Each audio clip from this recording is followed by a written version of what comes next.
Yeah, you boy. Yo, it's been a minute. We are back, to regular schedule program, man. We are back on Sundays, man. Welcome for another episode 39, I think, of East Meets West. Forgot what it is.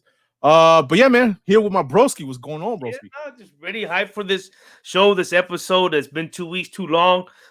Can't wait to share what we have information wise, showcase some stuff that we got and some stuff that's in our mind as for comics, and we have special guests as well. So hopefully you guys enjoy this, and it's gonna be a deep dive into Al Simmons, and hopefully you guys enjoy the information we bring into the table. So yeah, ready to rumble, ready to go. Yeah, man. We've been me and Broski been working on these layouts for y'all guys. It was a pain in the ass, but we did it. But yeah, man, before we get into that, man, I want to shout out some of our friends of the show, man, and shout out to Jose Gonzalez, man. Shout out to you, bro. You've been killing it on YouTube, man, with the videos, man. So shout out my man Spidey's Powder Tumblers, man. Jose Gonzalez on IG, Spidey's _powder_tumblers. Get your custom made powder coated stainless steel tumblers, man. Here with your boy Jose Gonzalez, man. Get your coffee mug, tumblers, different sizes too. He shows you on his videos on YouTube what kind of size of tumblers you could get. Keychains, knives. Yeah, awesome dude, man. So check out Jose Gonzalez, man. Next up, we also have the YouTube presser. You know what I mean? So we're fortunate over here at East Meets West to have two great presses. Erod 212 and Josh. But Erod here with Express Comic Book Pressing Service, man. With the EMW East Meets West 10 code, man. So EMW 10, use that code. Save 10% with Erod. Use his IG page, Express CBP. Also, you can hit him up on Erod 212 IG. Old school email expresscbp@yahoo.com. He submits to CBCS and through CGC, but with the CGC, you get a 15% discount with submitting with Erod. So yeah, man, take advantage of that, man. 10% with East Meets West, and then 15% with CGC submissions. Man, come on, ain't no better than that. And last up, we have Skeleton Comics, man. Shout out to Angie and Arsenio, man, for this Skeleton Comics for giving us a nice little one-time use of EMW 10 code of for Skeleton Comics. Save 10% off your purchase. You also get a New York Warriors code, and then you have Keep It Thoro 10. So definitely try to take advantage of those, man. All right, guys. Get your Funko Pops. You already know supplies for comic books, back issues. Pre-order your books through Skeleton Comics. Definitely, man. Great service they have with this. Shout out to them. So that's our friends of the show. But I see some people in the chat I want to give a shout out to, man. So far we have 24 people in the chat, man. I'll get to you guys, man, right now, man. Just give me a second. Pull this up, man. And what we got here, man? We got Thomas Caps first. What's going on? We got the wife in the building. She's lurking. She's lurking, man. I can't really tell. Talk about what I purchased. Yeah, bro. Let us share. Yeah. So you got Johnny Dakota is in the building. What's going on, Johnny Dakota? And Johnny Dakota is a Canadian presser, guys. So if you're in Canada and you need to get your books pressed, holla at your boy Johnny Dakota on IG, man. All right.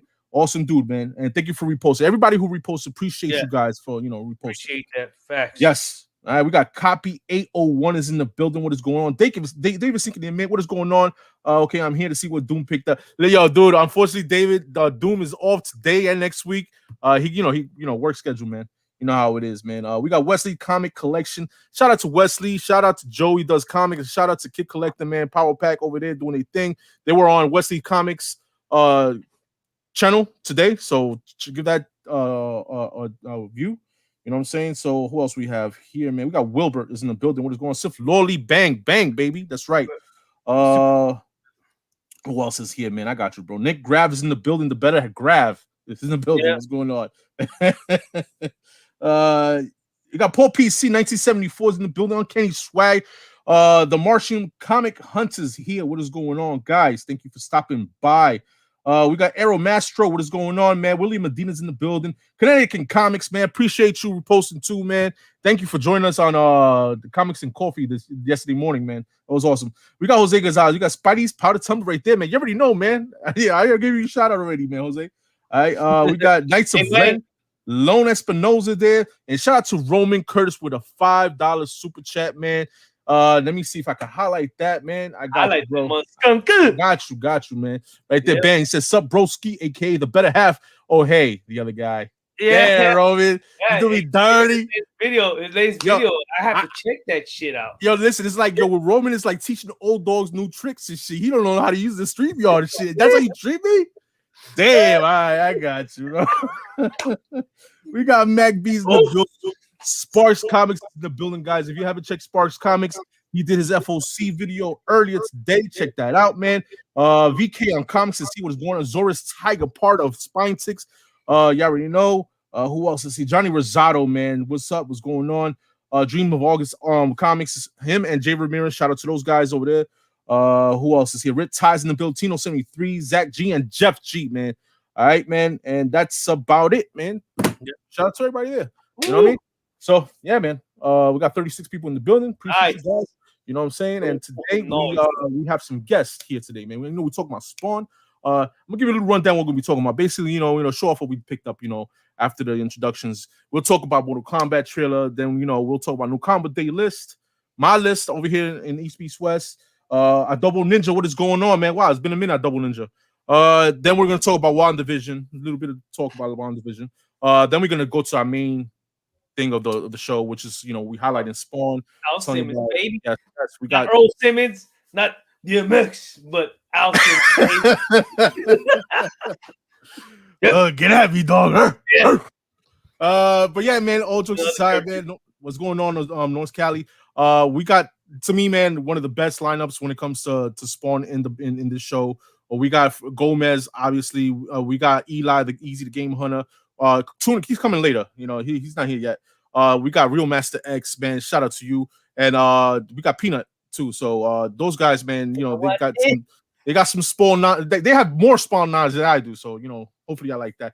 And then after that, man, we'll go to our little talk about Batman 89, Superman 78, digital comics that are coming for DC. And then after that, we'll close out with Josh's FOC of the week, man. All right. I figured, we ain't doing covers of the week since we're doing Spawn and we're showing you all these covers. So, we'll say that for next week. Obviously, next week, we got Ben from CBSI, man. I should have put a little layout there, but I'll start promoting that tomorrow or whatever, or sometime during the week. But we are going to have a cover of the week for that show next week, and we're going to do Star Wars covers because I know my man Ben from CBSI, he's a big Star Wars guy. So we'll do Star Wars covers for him, man. Yes, man. Yeah, they're here, Bank B. They're here. Let me just introduce my peoples, man. All right. Enough talk. All right. So first up, man, what we've got, man. Listen, man, my man's been here since day one, man. Shout out to Josh G, man. What's going on, Josh? I quit the show. Man, I wanted him to think I quit the show. What up? Yo, I feel like we've been gone forever. Like it feels like so much longer than 2 weeks. Right? Yeah. It really does. Even though we had an impromptu, but still, yeah, I know what you mean, man. Oh yeah, I totally forgot about that. But I don't know, it just felt different. It didn't feel like the real show. It's good to be back on Sunday night, though. Yes, it does, man. And real quick, man, again, man, I forgot that Roman Curtis did a whole video from he went to a con today, and he picked up some amazing books. Give that worth a shot, man. Go watch it after this, man. I was there. Mr. LETT was there. Dude, killed it. That's it. He don't even do no more hunting for the year. Just put it that way. So let me see, man. Who else we got here, man? We have my man Peanut R Man is in the building. What is going on, Peanut? How you doing? Good, Charles? Oh, my bad. Hold on. All right, so we have the real Charles RCG in the building. What's going on? Dude, I gotta change that back, don't I? No, I'm gonna leave it. Now leave that shit, man. Where, man? Yo, what is going on, Peanut? Everything good? Everything's good, brother. How y'all been? Good, man. Always, man. Pleasure having you. We see you every day, Josh. Yeah, definitely. All right, man. So next up, man, we have another guest too, man. And y'all already know, man. We got Master X in the building. What is going on, Master X? Let's go. I'm stoked to be here. Had a fun time last time. Hyped to be hanging with the crew. Yes, definitely, man. Dope, yeah. Appreciate Hell you. yeah, man. So yeah, man. So we have Eli coming in a little later. He's taking care of something. But he'll join us later. But right now, man, it's a pleasure having these guys right here, man. James is not in this week, and Erod and the Doom. I already told you guys, but they'll be here. I think James will be here next week. We'll see. But yeah, man. We're gonna do our latest pickups right now, man. Anybody want to show? Or I can start off, man, if you want, man. I can show off what I got. Yeah, I'll start off, guys. And we'll go from there. Let me know. All right, guys. We're gonna go for latest pickups, man. And I just got this in today, man. I picked this up because Pressable Defects. Shout out to you guys. Yeah, we're talking about this book, and I saw it for a great deal, and I had to pick it up. You know what I mean? So here I got the encoded issue number 1. All right, shipped in a nice Mylar. All right, Manny, that's how you do it. And then last set of books is a few books right here that I purchased from. Well, actually, I purchased 2 books from Roman Curtis. Well, actually, I ain't purchased. We did a trade, but he sent me. You know how Roman do. He gives you extras, man. So shout out to Roman Curtis. He sent Batman 456. All right. He threw in a free comic book day, dark one. All right. There you go. And he threw in Hawkeye issue number 1 from Marvel Now. Shout out to Roman for that right there, man. Awesome. Appreciate that. And this is where it's getting better. All right. I fucks with the Ultimates issue number 1. I appreciate that. Awesome. Nakayama. What is it? Nakayama cover. I didn't know he did this cover, but he did this cover. All right. And then here I'm going DC, man. Here we have Justice League of America issue number 5, and this is a Michael Turner cover. Awesome Solomon Grundy cover. That's dope cover. He was born on a Monday. Was he? I think so, something like that. No, maybe he was born on a Sunday. On a Sunday. Dead on a Saturday. Something like that. Something like that. Christened. I know he was christened on one of them. There you go. So then next up we have Justice League of America issue number 1. And I think this is an Ed Benes, if I'm mistaken, cover. Awesome cover there. It's a connecting cover, and they have the retail incentive, which is a landscape cover with the whole 2 covers. I have that one. So awesome cover there. And then these are the 2 books that I traded for. I traded him some Silver Age books that he wanted, and I'll always get this book because this is one of my favorite Batman covers of all time. You got Batman number 1 from the New 52, Greg Capullo cover, and an awesome cover. What happened? I built myself in here. I can't get out. Just jump over that. Climb over that, man. That's the first print of Batman number 1. So shout out to you. You know what I mean? And then I didn't have this one. I'm missing after this one, I'm missing the 4th print. And I think what is it? The WB Studios VIP tour? Yes, I'm missing that one. That's what I'm missing. So shout out to Roman for this one, man. Here I got the Alamo City. There's actually another one too, which I've seen it before, but I don't know if it's really considered a number 1. There's one that came with like a mask, like a Batman mask. Really? I don't know what the book actually looks like. Yeah. Copy. How many did they print of it? Did they do 5 printings of that? Yes, they did 5 printings, but they also did this one. This is This is what I not considered a 6 print. No, I'm just saying of that cover they did. It was yes. Don't you guys both have that, the blue? Yes. Blue one. There's 5 main printings, then there's the WB Studios tour, the VIP tour. Then there's the Alamo City, which that's 650 copies of that book. Made, yeah. And that book is hard to get in a high grade too. Very hard. Yeah.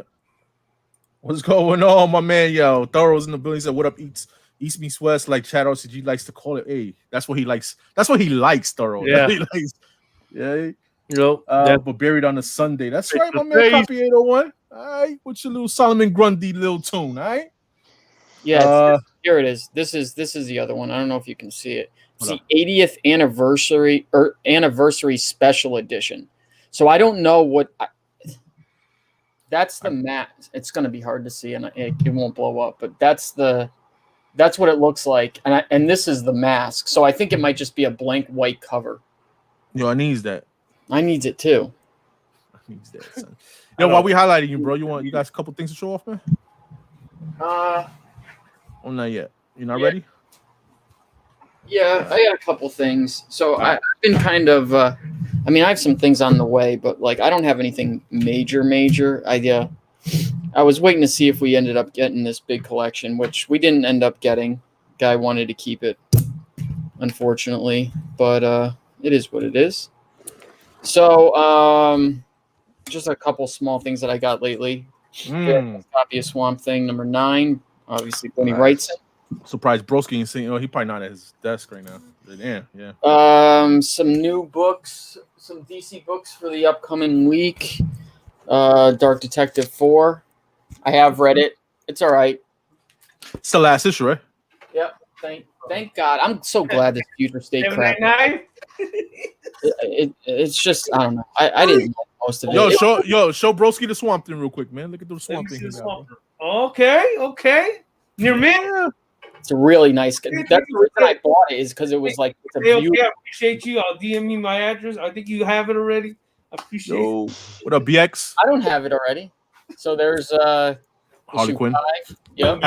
You haven't read it yet, right? No, that's dope. John Murph. The retailer incentive cover for 98, Turtles 98. The blank cover for 95. Okay. So first Jenica is a turtle.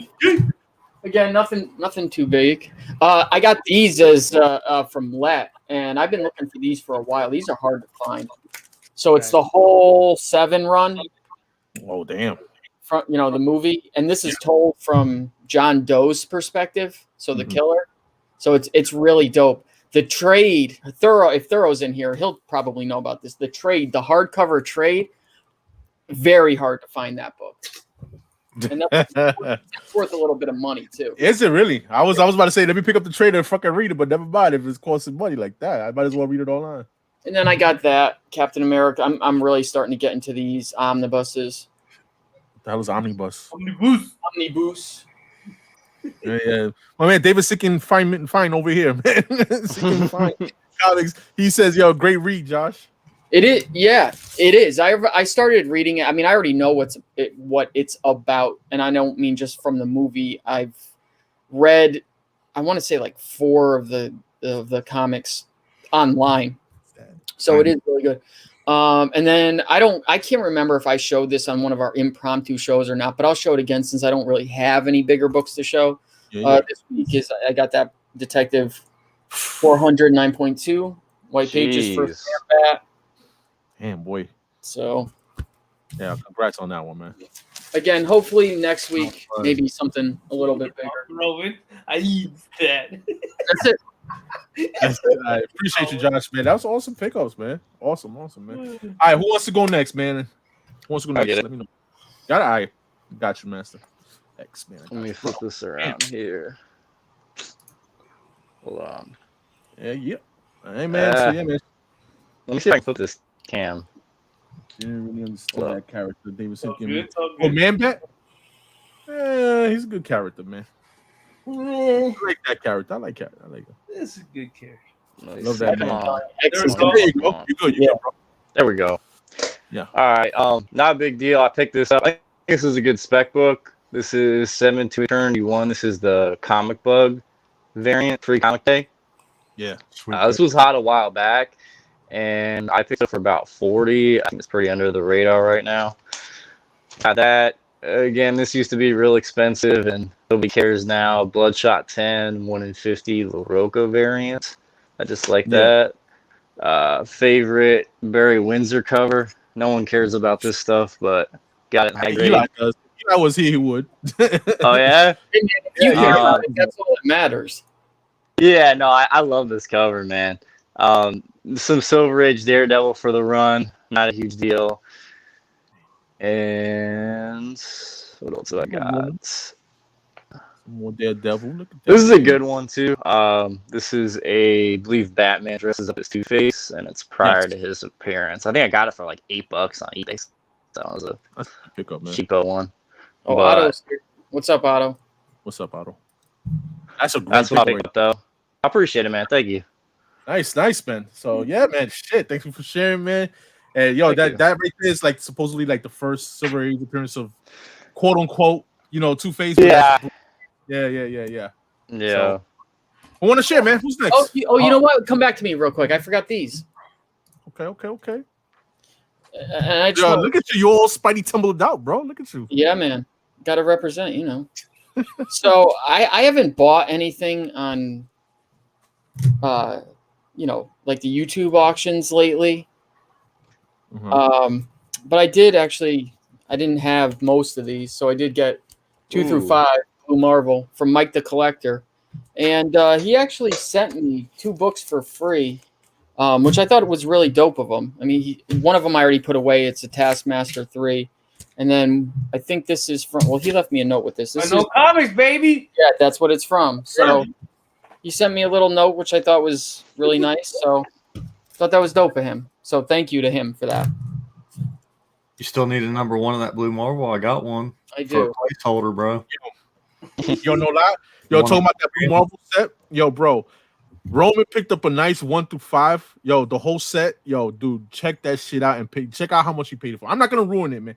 Yo, after this, man, everybody's link is in the description, man, that I'm talking about. These guys is in the description, so make sure y'all check them out. Sub them up, follow them on IG. All right, guys. So next up, I'm gonna bring you, Broski. You ready? All right. Peanut. Yeah. You ready, Peanut? Yeah, I'm ready. All right, let me put Peanut first, though, Broski. Yeah, peanut. I ain't got very much. We'll go quick. Takawata. First, I want to show off how many times I keep track of Josh taking his boxes out of the closet so far. 27 times, a little over a month. I want to show off my favorite pickup from Wednesday. Well, it's been a few Wednesdays ago, but I just got these books, and it's High Republic. Yeah. Nice. Oh, wow. Nice. Okay. Nice. I like that. You like that book, Joe? Yeah, I like that book. Yeah. Can you send me a couple? Stephanie, Yeah, I'll send you a couple. All right, thanks. And then my favorite pickup for the last probably month and a half has been my black. I finally got a blackface Grizzlor. What the Wow. fuck is that? It's a variant, bro. The Masters of the Universe. Burt Meatball, my G. Damn, bro. All right, give us a rundown. How much, bro? For the blackface, Yeah. I think I paid $150 for it. Damn, okay. Damn, It's man. meant to, man. It's cherry. There you go, bro. Cherry, Those Josh. it. Cherry. All right, yeah. So, yo, that was it. That's it. That's it. All right, awesome, man. Appreciate you sharing, That's brother. the best figure. Hell yeah, man. So next up, we closing it out with Broski, man. Let's get Yeah, boys, save the best to last. Not just ain't the best, but this guy got some books to share. Casual Fling, the AMB. All right, Great all right. read. Okay. Great read. The girl does dirt, and she don't want to do it no more. But it's her Damn. fault for getting into that dirtiness. Sea of Sorrows. This is the 1 in 10. What up, And guy? The regular 2 cover. I still yet to read this shit. It's sitting right there. I want to read this one, but I picked these 2 up because it's artist of Mirka Andolfo. So I'm really fond about her and her art. And then I could purchase some stuff from Comics Addiction. This is the B cover of Electro number 2, the Sinkowitz. Hey. And then I got the Black Order for freebie, Infinity. And then the 1 in 10 scan Weapon H when he was popping. Yeah. The price that I have is not really the regular price, but I got me this one right here, Kingdom New York, Batman I gotta Daredevil. read that, man. I gotta read Yeah, that. I got reads it too. And then I got me some was it the Deadpool corpse? All right. Core. Yeah. Yeah, core. All right, so good. What you say? Core? Core. Yeah. Okay. Deadpool number 66 with Rhino. And then you got Deadpool number Whoa, 36. what is that? That's the gorilla. Pretty dope. Bro. And then I'm trying to catch up on this one. There's real good interior art. We live number 4. Yo, yours is in the I building. think that's pretty much it. Wait, what is that gorilla one again? Broski, what brand of B12 do you take? Number 36. I've never seen that before. Yeah, I don't know. Shout out to King of Golden State, which ain't here today, which ain't here most of the time. He knows a lot about this. So I seen it on one of his hauls. Yeah. That's Yo, it. yo, listen, man. David's seeking fine miners, bro. Come on, Yeah. man. Yeah, the Doom is off today. He's off today and next week, bro. He should be back sometime in March, Dave. Fine man. plus. Fine plus. Fine plus? All right, you're going to give him that much. All right, fine plus. There you Yeah. go. They gonna give him an 8.5. Shout out to David seeking in, man. So, yeah, man, real quick, man, we got My man Eli's in the building. What up, Eli? Yo, you unmuted, bro. There you go. What's happening? What's happening? What's going on? Hey, shit, man. Good chilling, man. Yo, we just showing off some stuff. You got some stuff to show off? I literally like just got some stuff. That's why I was coming back from. It's all so fucking late. I mean, if you're not ready, man. Let's show a couple things. Yeah. I mean, I got a new box. That's one new thing I got. So Yeah. I'm just gonna show just real quick. Sometimes. I'm not gonna show everything. I'm just gonna show what I found. That was really awesome. I found all these Static Shocks for $1. Oh shit. So I got issue 5, Damn. issue 12, There you go, Thoro. issue I have no idea because I can't see almost Hanging fire. 13, 14, 15. I think that's 16. Yeah. There he is, King. 17. Yeah. You know, etc. I got all these joints. But, Damn. yeah. That's a nice run right there, bro. And I got that issue. That's that issue where He's kissing controversial. With the where he has like sex or whatever with the girl or whatever. I don't remember. It had to do with like, you know. Turn the page, that. wash the Yeah. Yeah, that's it. But yeah. Nice, man.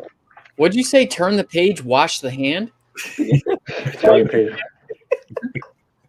All right, man. All right. So that's what you got, Eli? I got other shit too. I mean, you were just showing the Black Order. I got this variant, Black Order issue 1. This is the Ultimate Alliance variant. cut, brother. Damn, Cut, okay. So, All right. so it doesn't go for nothing. It's like a $10 book. You know, it's nothing crazy. Nice. Got Yeah. you. No You got doubt, some no doubt. chat. You got some chats. I got the first Venom solo, whatever it is. Yeah. I forgot. But it's the new That's a good one. Hell yeah. So I grabbed that. Simpsons Illustrated newsstand, number Okay. 1. And that's it. I got some Radioactive Mans. There you go. Yeah, I like issue 1. Yeah. Yeah, I got issue 1 too. Yeah. So All yeah, right. that's what I got. Dope, man. Thanks for sharing, brother.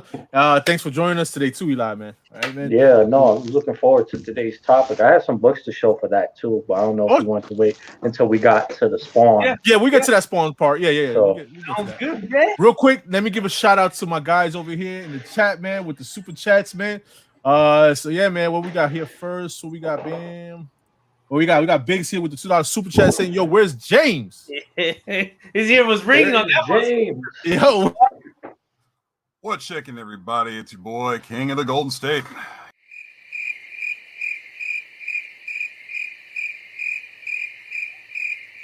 yo, fuck yeah. Yo, shout out to James, man. He came back with the $5 super chat, man. He's like, "Here's my child support payment, Gomez, $5." Thank you, son. Oh, yeah, with that one, man. Here's your super chat video. Dragon Ball Z and Goku fucking sucks. Yo, he just punched Yo. things in the throat. Yo, we Yo. just lost like 10 people here, man, in the chat, man. Yo, and then shout out again with Biggs, man. He said, "Did Gomez get an internet upgrade? Looking crispy, broski." Yo, dude, it's just a haircut. It's all the haircut. That's all it is, bro. The haircut He is see- smile, motherfucker. Yo, he still got that shitty ass California connection, bro. It's all good.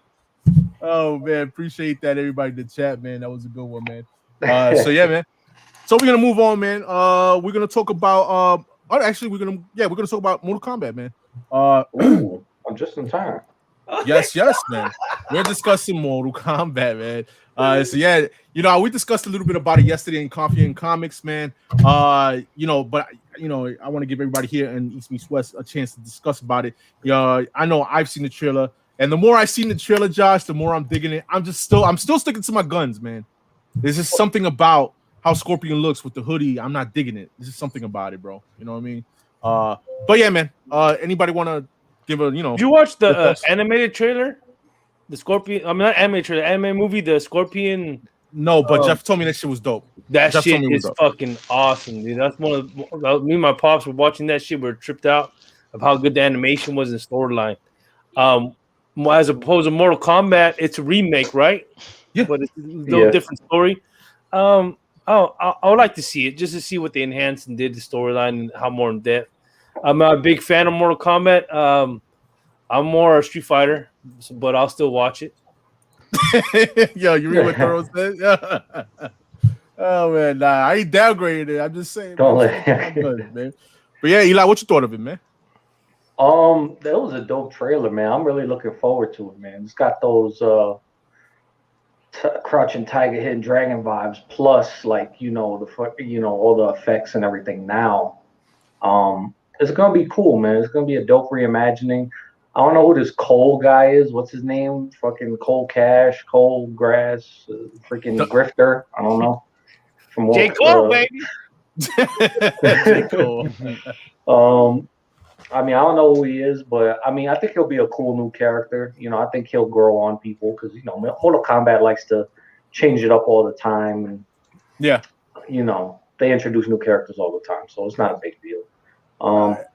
I can't wait for it, man. I hope there's a Mortal Kombat the movie, the game. They put him in it or whatever. Yeah, I'm sure they'll put him in the DL. Even in this one, the current one, they'll put him in as a DLC. Yeah, I could see that. Yeah. I could see that happen. Yeah. Yo, I'm going to Gabe love 90s comics, man. The original 2 Mortal Kombats with gold, man. They were good, man. They were good. The only thing I'm impressed They're gold, but they won't platinum, son.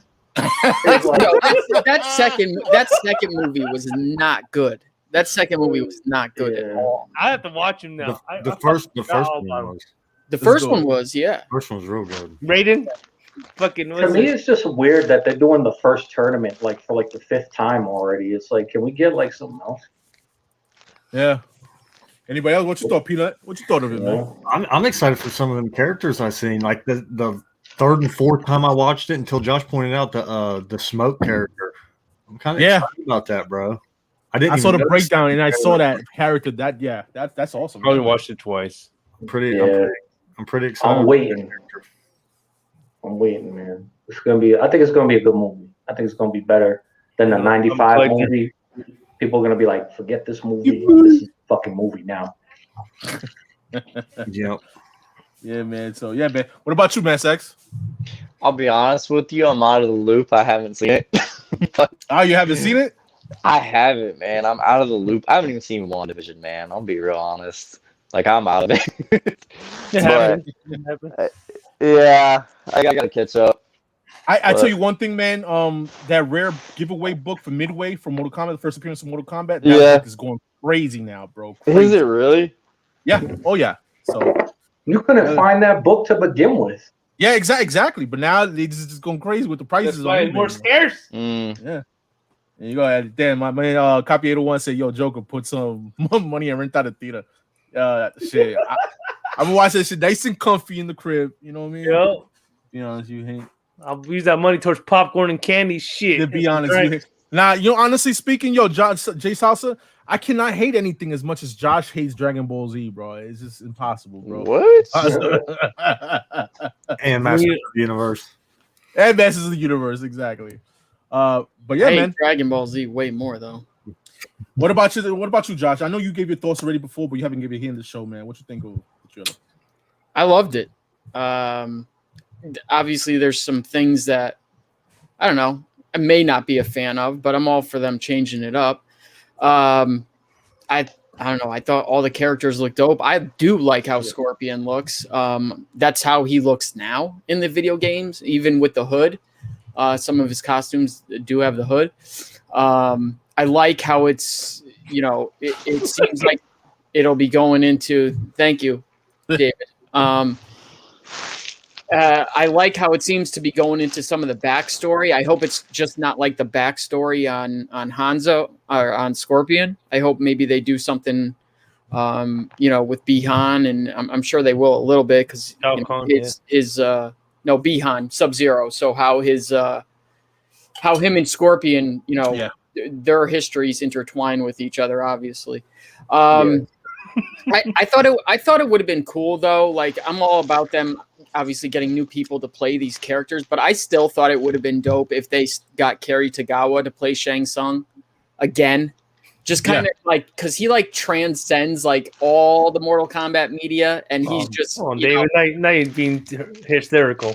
Yeah. Come on, bro. Like if they were gonna pick old Shang Tsung, they could pick him. What? If they were gonna do old Shang Tsung, I mean he's old. I mean they could have him, you know. Yeah, but I mean, like in the first tournament, he is old, you know. So, like, I don't know. I mean, I still think. I mean, I think this yeah, right. All choice, but I think the times have finally caught up. So, you know, this movie doesn't just have to rely on martial arts, which obviously it will, but. Obviously, you know, with the fatalities and all the violence, obviously they're going to have to CGI a lot of that stuff. But even the director said they tried to, you know, like especially with locations and stuff like that, try to keep it as realistic as possible. Like a lot of those scenes you've seen, like they use that that abandoned coal mine in Australia for when you the first look you get at Outworld. So I don't know. I hope it's good. I really do. The only thing that I have a little bit of concern on is the story because, like I said on the chop up on Thursday, you know, video games do not usually do not translate well to movies. So, hopefully it'll be good. I think this movie honestly will do a lot better on HBO Max than it probably would have done in the theater. That's my opinion. I think this type of movie is made for this. As a matter of fact, I kind of wish they would have maybe made this into a show instead of a movie. I think it would have. I think it would have done better. Yeah, will do better. There's so many characters in Mortal Kombat that have storylines and that are like, you know, they're key to the characters and everything. Like to do a movie really doesn't do Mortal Kombat justice. Yep. Like, there's so many characters people love. People love Scorpion Sub-Zero. Obviously, they're the vocal point of Mortal Kombat. Like, forget Liu Kang and Kung Lao. It was always from the beginning, always about Scorpion Sub-Zero. You know, but people want to see, you know, they want to see Liu Kang, Kung Lao. They want to see Sonya and Jax. They want to see everybody's little stories branch out. And you might get stuff here and there with the movie, but I think a show, I agree, would definitely do the franchise better than just the movie. I like how they're setting up backstories to their characters also in this one. Yeah, but like Eli Eli said, and like I kind of said, I don't think they'll have enough time to really flesh out, you know, what they could have obviously if it was a show. Listen, it's dope to see some fatalities. Kano sucks, first of all. I'm sorry, Kano sucks. He don't look, you know, like the Kano I envision. And you know, that's my only down for that. Scorpion, I envisioned the retro Scorpion. You know what I mean? I was gonna wear the fucking BMX mouthpiece. Yeah. I mean, I don't know. That's how I see Scorpion. You know what I mean? But I did like the fact that he is using a chain. You know what I mean? So I instead of that, shit that comes out of his hand. So I kind of. I think Thoro's got a question for Peanut. All right, question for Peanut RCG. Please answer. What do you get with a Pornhub subscription versus Disney Plus? What do you get, Peanut? Hot Pockets and air fryer. Tell him. Hot Pockets and air fryer, more pleasure. What happened? You get a lot more pleasure. There you go. There you go. Hopefully that answers your question, did it? Right? All right, man. That's facts, David. All right, man. So we're gonna move on from that, man, and we're gonna go to new comic book day picks, man. I made a little list of what's coming out Wednesday, and some of these, you know, I feel like, you know, some of these I am reading, some of these just, you know, for cover buys. You know, just, you know, heads up, man. Obviously, I'm not putting out the whole list, but it's only a couple books. Hey, hang on. So, David, you just said don't understand why people jump on characters they didn't care for until they are announced in TV or movie. What characters are you talking about? You just mean in general or specifically with Mortal Kombat? I agree with that in general, for the record. Yeah. Like Shang-Chi and Luke Cage and all those guys, like when their shows came out. In general, he says. Okay. There you go. Yeah, and it just kind of is what it is, I guess. Yeah, basically. All right, man. So we're moving on, man, from new comic book day for him. You know, East meets West, man, with a list, man. Coming out over here in the 24th of February. First up we have here is Harley Quinn. Batman White Knight presents Harley Quinn issue number 5. I have been reading this. I'm up to issue 3. I haven't read 4 yet. So far it's been a great read, man. Harley Quinn, if you don't know, in this universe, she's like a detective. So she's, you know, trying to solve a crime, you know. I forgot what was her name. Shit, it's been a minute since I read it. But yeah, she's close to solving that mystery. And hopefully, you know, she does. I think that isn't it Starlet or something like that? Starlet, yes, it is Starlet. Yeah. It closes out, I think, in issue 6. Is it? No, 8, I think. 8. Okay, so this is an 8-book miniseries. Okay, so definitely recommend reading this, guys. This is an awesome read. You know what I mean? I think this is the third. This is the third story in the Batman White Knight story arc. Yeah, that's third story arc. So yeah, we're moving on from there to more Harley Quinn. This is no, not more Harley Quinn. This is Dark Knight issue number 4. This is the last issue in this future state of Dark Detective. All right, guys. So far from what Josh told me, he's read it. He said it's okay read. It's I mean, it you know, this story was good. But it wasn't much better than good. I mean, it's fine. It closes it out in a okay way, I guess. It's whatever. My question is, are they still doing those 3 stories in one? There's only 2 in this one. Okay. I mean, yeah. Moving on to crossover, which is to me one of it's a letdown, man. It's a letdown. This crossover, issue 4. Nonetheless, it's Donny Cates' book, and you know, I guess everybody was hyped up to with this big event that was going to happen in Image, and it turns out to be this. So crossover 4 is coming out this Wednesday. You got the A, B, and the blank cover there on the right. Then we also have ratios. We got the 1 in 10 on the left, 1 in 25, 1 in 50, and the 1 in 100 top secret variant, spoiler variant, spoiler cover. So we're moving on from there to more independent, and we're moving on to Department of Truth issue number 6. Right, yeah. This has been picked up recently. So if you have your Department of Truths issue 1s, all of them. My thing is, hold on to them.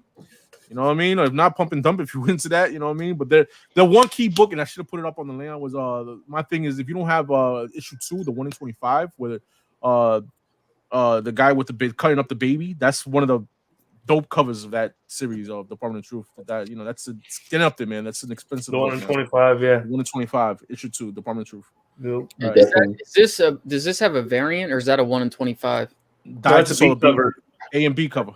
I wonder why they did away with the 1 in 10s and the 1 in 25s for this. Yeah, I don't know, man. But we're moving on to Ice Cream Man. Shout out to the Broski. Issue 23 coming out this week. So, from what I've heard with Ha Ha coming out, man, I'm kind of interested in Ha Ha now that Thoro kind of broke it down a little bit. And Ice Cream Man, supposedly, each issue is a different story. It's kind of like a Twilight Zone thing going on here. So, give that a read, man. All right, next up we have here Spawn 315, man.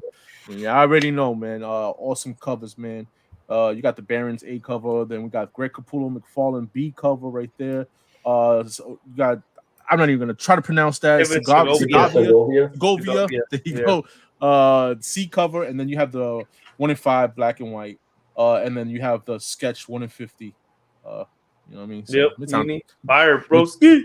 Midtown asking, I think, for like 100 for that 1 in 50, man. Yeah, like always. That one is pretty dope, though. It is, man. Then we're moving on to some Daredevil, man. Here we got Daredevil 25 third printing, which out of all of the printings, I think this one is my favorite one. Just I don't know if it has to do with just the red lettering with the black and white. Yep. And then we also have I don't know what ratio this is. 1 in 25. 1 in 25 Momoko on the right.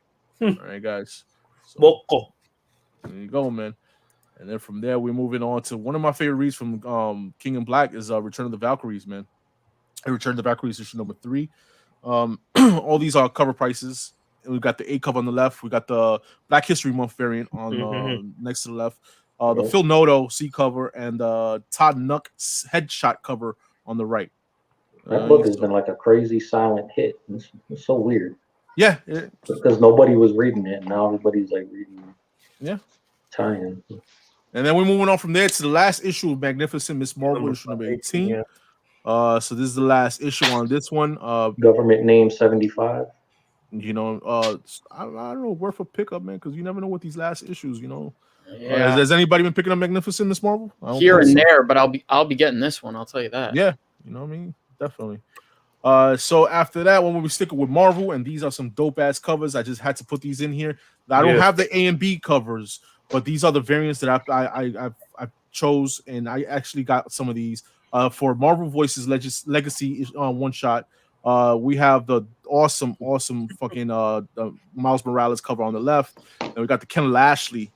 What is it? We got Black Panther on the cover, War Machine, Storm, and Miles down that cover, and the two what is it, Delatos over here? The Black Panther, and then you have Miles over there. Also, those Delatos are store exclusives. Yes, those are store exclusives. Yes, they are. The ones on the left are the two, the Miles and the Black Panther. Those are variants.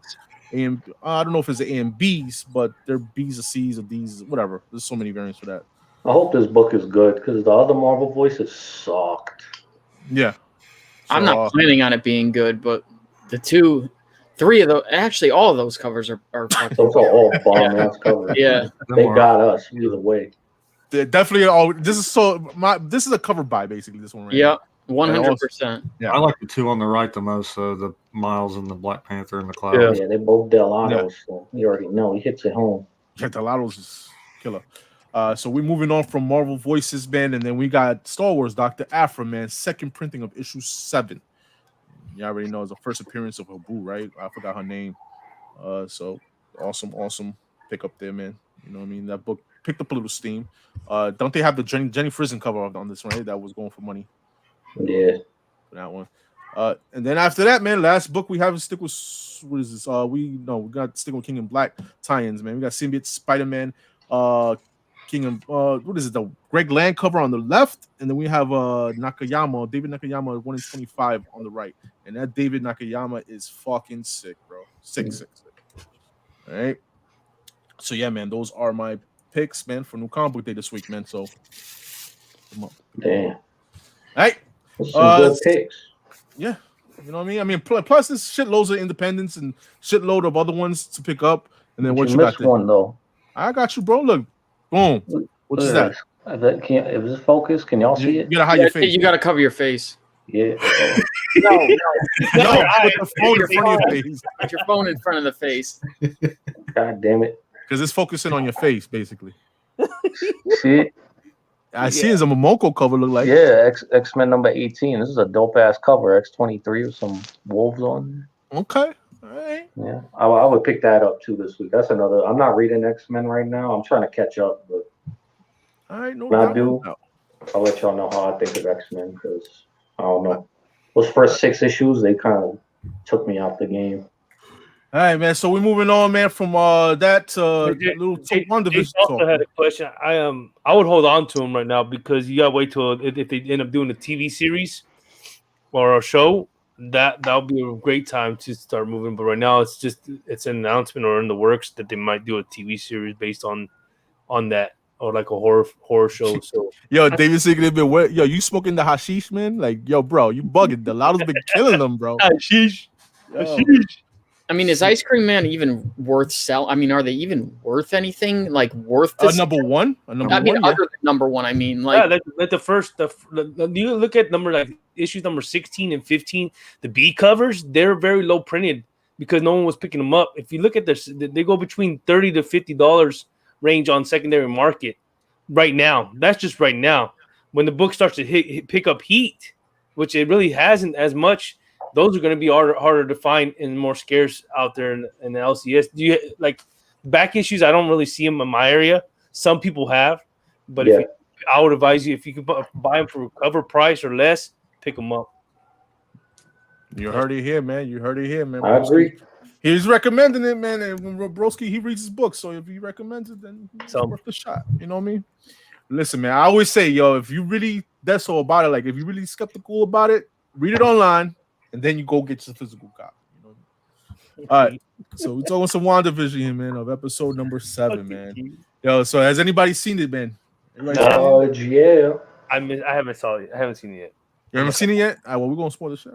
Go ahead. We're back. You know what I'm saying? So Listen, guys, we're gonna be talking about WandaVision, man. You can, as long as you see this, you can mute this. Once you see that spoiler's gone, you can unmute it now. If you don't want to hear nothing, man.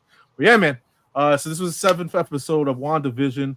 One of my favorite episodes. It was awesome. We finally get to know who's the main. Well, not the main, because we still don't know really. We still don't really know. Yeah, but we get to see more about her neighbor. What was her name? Agatha, right? Agatha? No, it was Agnes. Agnes. There you go, Agnes. We found out it was Agatha the Harkness, man. So Harkness, I should say. So yeah, man. I enjoyed it. Another thing I enjoyed too, man, was Monica Rambeau. Monica Rambeau was badass in this episode. The real Captain Marvel's in the building, y'all. So what are y'all guys' thoughts, man, on this, man? We start with Josh, man. Josh, what you thought of it, man? I liked it. I thought the last couple. I'm trying to think what was the best episode of the last 3 episodes. It's certainly not the one before this. Maybe what number episode is this one? 7. 7. Yes. So maybe I thought 5. I think was still better. I mean, I think we all kind of knew Agnes was Agatha, or probably would end up being Agatha. So I don't know if that was that big of a surprise. And obviously, I think we knew that Monica, when she kept going through the hex, would get her powers. So again, not that big of a surprise, but nonetheless, it was cool to see, when she comes through, her being able to see magnetic pulses and things like that. And, but I thought it was fine. I still don't see Mephisto showing up. I mean, I'm sure we'll get into this a little bit later. I know when at the end of the episode, when you start talking about what the Dark World and stuff like that, but we may get him at some point. I just don't think you're getting him by the end of this series. You know what? I'm not gonna totally. I did kind of knock it, but I'm not gonna completely knock it now. Because with certain things that you see is just like, wow, maybe it is true that he is coming or whatever. On the show. So. I think because if this movie's supposed to lead into Doctor Strange, I'm thinking the last episode probably as a post-credit thing or something. You're probably gonna see Mephisto in a cameo or something. He might be the bad guy for Doctor Strange. Okay, that's my theory. I also think we're gonna get a little cameo too from Doctor Strange, because I've heard that this movie is gonna be considered right before Doctor Strange movie, right? So what is it? So now they're saying, I just heard this today. From Joey Does Comics and the Power Pack that the chick that plays Monica Rambeau said that they have not met up with the aerospace engineer, even though most people thought when they met up with those 4 people that was that's what I considered. That's what it was. That's what I thought too. But then they were talking about. I was just catching pieces of it. So is that person still to be revealed? That's a good question, because everybody's saying that it could have been, it should have been either Reed Richards or your boy Blue Marvel, right? That those were the quote unquote specs of who was supposed to be. But is it a letdown that is just that what was it Captain? Was it I don't know, it was a lady, I forgot her name. If that is what it truly is, then yes, it is a letdown. I'll tell you that. But you know what the thing is? It's whoever this person is, I can see all of these people maybe being it, but at the same time, I can't. I can't see them introducing Reed in WandaVision. I just can't see them doing that. And Blue Marvel, he would be the most logical choice for me, in the way of he's not a big enough character, so this would be the perfect place for him to debut. But at the same time, that also works against him because he's not a big enough character. You know what I mean? So many people do not know who he is. Even people that are into comics don't even know who he is. You have no idea how many times I'll go to my shops and shop owners don't even. I'm yo, you've seen what Blue Marvel's doing? Who the hell is Blue Marvel? So I don't know. Yeah. Well, anybody else want to put the input on it, man? X Peanut. It was a letdown. I was hoping it was Blue Marvel. I was convinced after reading a couple of articles. Really? It was Blue Marvel, because they kept saying it was leaked. It was leaked, and it's better than Reed Richards. It could be Blue Marvel, and what was the other one I was reading? I was like, no, it ain't them. It's got to be Blue Marvel. It had me convinced that night. Remember, I was going through all them boxes looking for Blue Marvel keys. Yeah. People are saying it's Doom, it could be Doom, or it could be Hank McCoy, or just a whole bunch. Speaking of Blue Marvel, I don't know if what Peanut has something to show, or I should just shut up about that. Oh shit, yeah. You know what? Talking about Blue Marvel, yes. Let me highlight my boy over here, man. Even whenever you was just saying, Josh, that you can't find nothing out about Blue Marvel, like he's really not a popular character, but LETT loves him, dude. And I've been working on a piece, and I don't know if LETT's watching, but LETT, here's a Blue Marvel piece that I just finished up the other night for you. Oh, wow. That's good. Yo, that shit's badass, yo. Diesel's hell too. Yo, badass, yo. Yeah, we had to make him sick, dude. Hell That's yeah, crazy. Man. Yo, about to get the peanut Hey, on yo, man. thank you for my AOK, G. Appreciate you. yo, sick.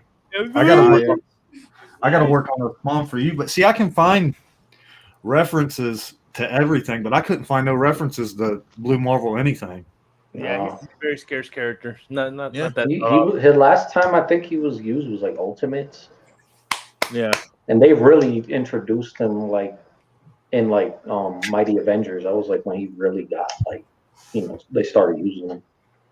yo, my man Nick likes it. Give it a thumbs up. You know what I mean? Oh yeah, of course. That's it, man. When Nick Grav gives his opinion, that's the only Grav I validate his opinion. That's it.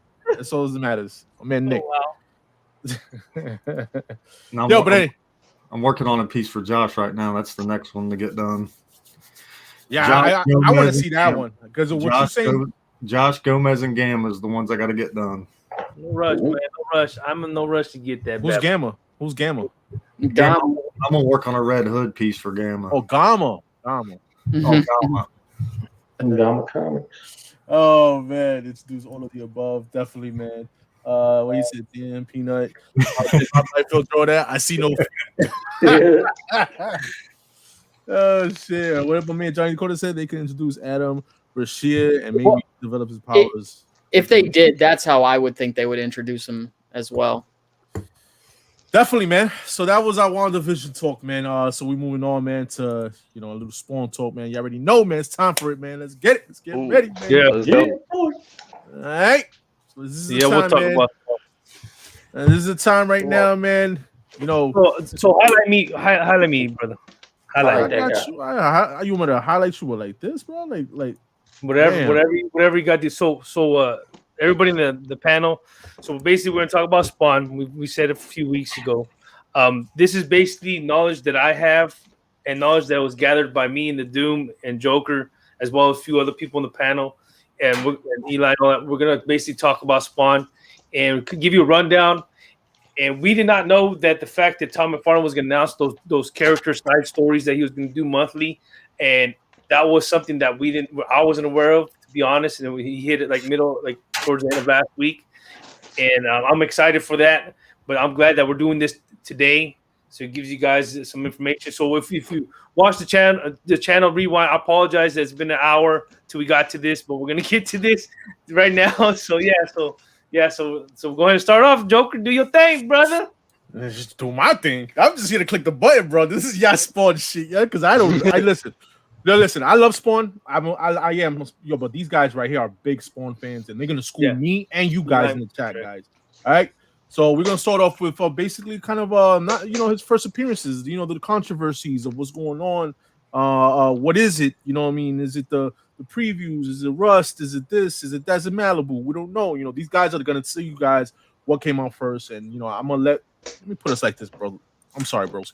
So they're gonna be talking about it. All right, guys. I'm just over here clicking away, bro. That's it. Yeah. All right? I'm gonna start. That's it, man. We're gonna start off with this, broski. We're starting off with previews. Okay. So this one is previews, and I believe this is like the very introduction of Spawn, first time in color. And first time in the actual advertisement before anything. And correct me if I'm wrong, but I believe that's what it was from doing my research and knowing that the previews book actually predates before the introduction of the actual Spawn issue that comes out in May. So there's something around March this came out around that range. Yo, so real quick before I get it. Yeah, so this is kind of like the preview 95, the Marvel preview 95, all that shit. Kind of like that. Is this what it is? Yeah, pretty much. All right, I got you, bro. All right. So basically, what I have on the right is the insert inside of previews, right? The preview magazine. Yeah. Correct. All right, got you, bro. All right. Anybody else want to put input on this? Or y'all good? No. Cool, man. It's a good book. Hang on, I'm So there's a really good website for those who aren't aware called SpawnWorld.com. That guy knows way more than any of us about Spawn, but he did a really good article on Spawn first appearances. The preview mag is let's see, I believe it's first full color. There's a couple other like mail outs and little things like that, comics buyer's guides that do actually predate it. There's also a Stan Lee Greatest Hits. It's like a VHS, and that has a Spawn image on it. But there's a lot of really weird ones. I believe, I'm trying to pull it up right now. I think Todd McFarlane was actually interviewed for like a high school newspaper, and I think he mentioned Spawn in it prior to like almost any of these too. I highly doubt you could find that, but it's just a fun little fact. But that's one of the big ones. And then if you want to click forward to do you have the comic news one in there? I do not have that image. I did not have that image, but I know what you're talking about. Yes. You know what I'm talking about. Yeah. So go ahead. No, I was gonna say, well, yeah. So what about that book? You was gonna say about it? Yeah. So there's a I'm trying to pull it up right now. Hang on. Yeah, Comic Shop News 255. That's a real early one. I spec'd that book a long time ago and got laughed at, but it's like one of the free images you can get at the front of the comic shop, and I believe it actually predates Malibu Sun 13. I want to say, and yeah, I think it does. Yeah, I think it predates it by a little bit, and yeah, it features Spawn on the cover in full color.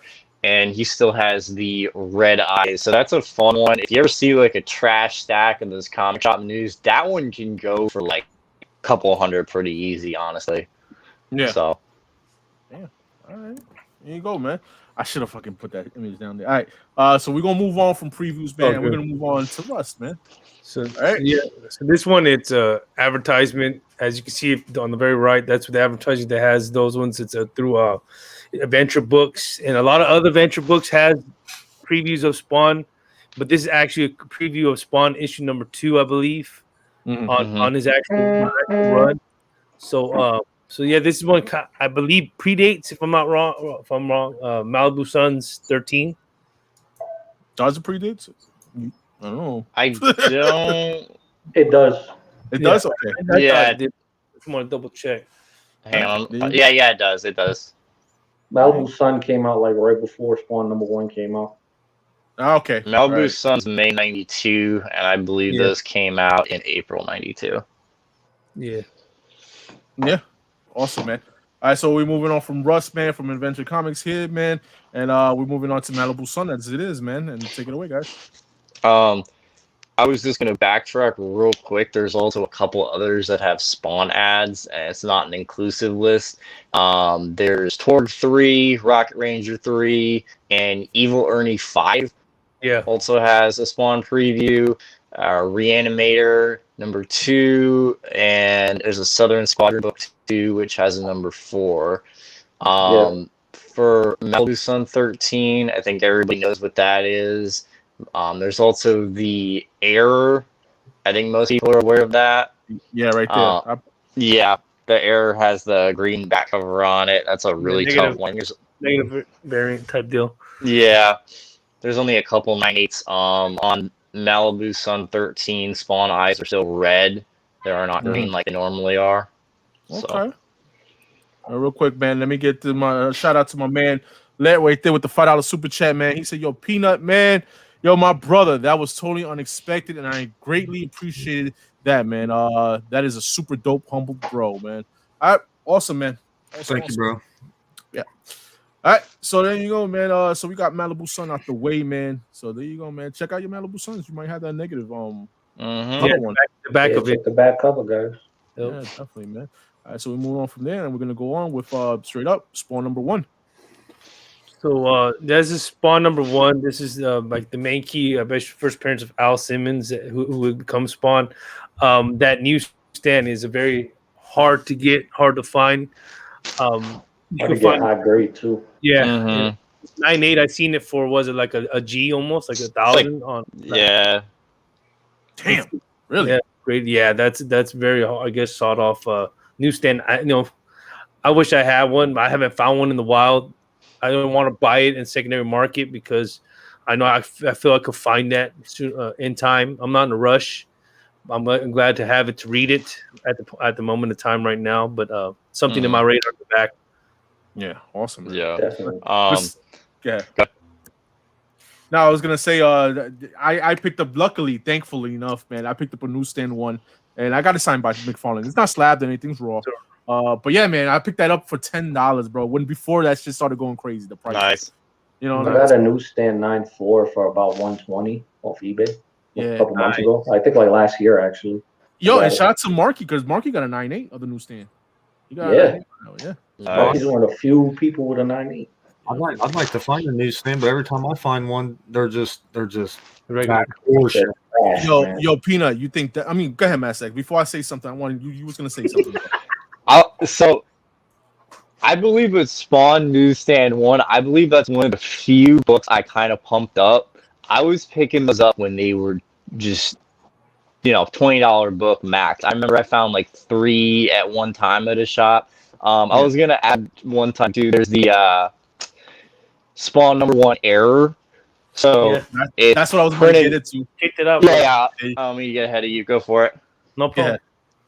So Spawn number 1 error is it's missing the black ink, and I believe anytime you submit one to CGC, you're gonna get a green label. So there's no blue label. Yeah, because they consider it to be. I don't know if they want to say it's incomplete, but it's not. It's missing the ink, so they're not gonna give you a blue label on it. Okay. And that is a beyond scarce book. I want to say it's probably the second most expensive Spawn book. But that is a very, very tough one. That'll be easy around like a G, I want to say. Yeah. Yo, it was funny how you just mentioned it, because I wanted to tell Peanut, because Peanut's into the the rare, scarce books and stuff. And I wanted to know. I wanted to ask Peanut, yo, you knew about this book? I knew about it. It's just the printers just where they pumped out so many, and then they just started running out of ink or in between changing cartridges. That's all that is. That's all that book is. Yeah. So I guess it technically would be incomplete if it was all the ink. I can see why they're giving it that label. Yeah. Damn, man. But yeah, I'd say it is scarce, because really they shouldn't have been selling them to people. Yeah. Yeah. I mean, well, quality control. Yeah. So we're gonna go on from the error print, man, to another Spawn number 1, and this Spawn number 1 is one of my favorite Spawns number 1s, and it's gonna be the black and white, man. This one right here. Nice. Yo, just to let you know, there is a Spawn 1 error on here right now, and it is a green label. And they want 6,400. Yeah. That's high. But people like that rare stuff, man. That oddball stuff. They'll pay that for it. If they want it bad enough, they'll pay it. Dude, there's a 7.5 error signed by McFarlane. They want $6,000 for it. And and it is also a green label, obviously with the yellow. It's signed. But, Hey, CBCS, you'll get it yellow. Oh man, but yeah, man. Right here we have a Spawn number 1 black and white, which is also a fucking expensive book, bro. At a 9.8, So yeah, man. I know Meow Meow has I think 2, if I'm not mistaken, of these. I pressed something into a 9.8. Yeah. So what do you think about this, man? That's a great book. So the black and white, I believe it's technically a 1 in 50 variant for Spawn 65. It came out way after number 1. But that's a great book. Tough 9.8. I wish I would have jumped on that a long time ago, but I think that one, if you wanted to spend on a Spawn book, honestly, I think that would be a good one, because it's technically a number 1. So yeah, I definitely agree with you on that. But again, everyone I've ever come across, they're not worth buying because they're just beat to hell. got ticks up the butt. I remember I saw one in a dollar bin. It was beat to shit. I was like, damn, man. Dude, this is one of the few Spawn books I regret buying, and I'm not that big of a Spawn guy. That guy that I had that I pressed it and it came back a 9.8. I should have bought it. I wanted to buy it, but I don't know. I regret it now. I should have bought it. I saw a raw copy for $50 at a Comic-Con. Yeah. Yeah, he has two. Like Meow said, he has. Hold on, let me highlight that comment. Okay. He has 2 right there. CGC 9.6 and a 9.4. Think about me for that 9.4. I don't mind. All right. So, I don't mind 9.4s either, especially if the book is worth it. Yo. You know, it's a scarce book. Yo, Meow, it's black and white Spawn, not black and white Spa. All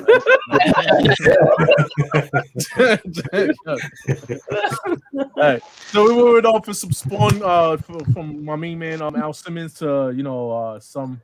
I think he was trying to say black and white paw. Oh, that's what it was, black and white paw. Yeah. Oh shit, yo, broski, here we go, bro. So this one is the Spawn. So this one talks about Sam and Twitch. We're actually detectives solving a crime on issue number 5, which is Billy Kincaid, and Billy Kincaid, of course, is a child killer, or whatever. And issue 30, I want to put issue 35 because I believe that's the first cover appearance of them in actually Spawn series. And then the one on Sam and Twitch on the right with number 1, not the far right, but next to it, that was a 26 issue. I believe Ashley Wood did the art on that one. I didn't really read that one. I read the first 4 or 5 issues. I have a few of them, but I have to go back to it. And then the Sam and Twitch, the writer, that's a 4-part miniseries. As you can see, it says 1 out of 4 if you can, but it was a 4. So this is basically detectives of the story that actually try to figure out who he really is, and they actually lost their job due to what Spawn did to them at their precinct in their office. So right here, this is obviously issue 5's first appearance of Sam and Twitch, right? Or wrong? I want to say it's number 1. I thought it was. Let me look that up. Yeah. All right. Then I guess that's the first cover appearance of Sam and Twitch. 35. All right. And then you have some solo stories, right? Yeah. Of Sam and Twitch. All right. Sam and Twitch had a bunch. They had a bunch of them. What did they go up to? Like issue 40, 20, something like that. The 26 something. 26. Yeah. So pretty good run for Sam and Twitch. I mean, heavily inspired off of Bullock and Gordon. Almost kind of like, because Todd had his first work on DC, everything was Batman, so he took a lot of heavy inspirations from Batman. With those two, and they're really interesting, really great characters. Especially you watch the animated series and you see them in there. Perfectly played, perfectly written characters. Yeah. They're probably one of the fan favorite, like non-superpowered characters in the whole franchise. Yeah. So. All right. There you go, man. Sam and Twitch. There you go, guys. All right. We're moving on from one. There you go. One of these characters from Spawn to another character. This is one of my favorite characters in the Spawn universe, man, and it's gonna be Angela. Yeah. So Angela played a big part in Spawn.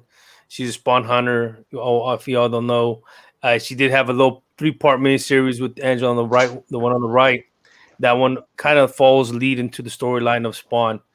And the one on the very right, that's actually the first appearance of her in Marvel, because Marvel, I believe, bought the rights or they bought them off of Neil Gaiman. Yeah. So, and that's actually the one I'm showing you is issue number 5 of Guardians of the Galaxy. That's the 1 in 25 Milo Manura cover, which is a sawed-off cover. That one's not really a cheap one. It goes between 150 to 200. I think somebody gave me that book, and I think I have 2 of them. So I think somebody gave me one, and I bought one. Okay, nice. Merry Christmas. Merry Christmas. But not for nothing. That Manara I want. That Manara. Yeah, same here. It's a dope cover.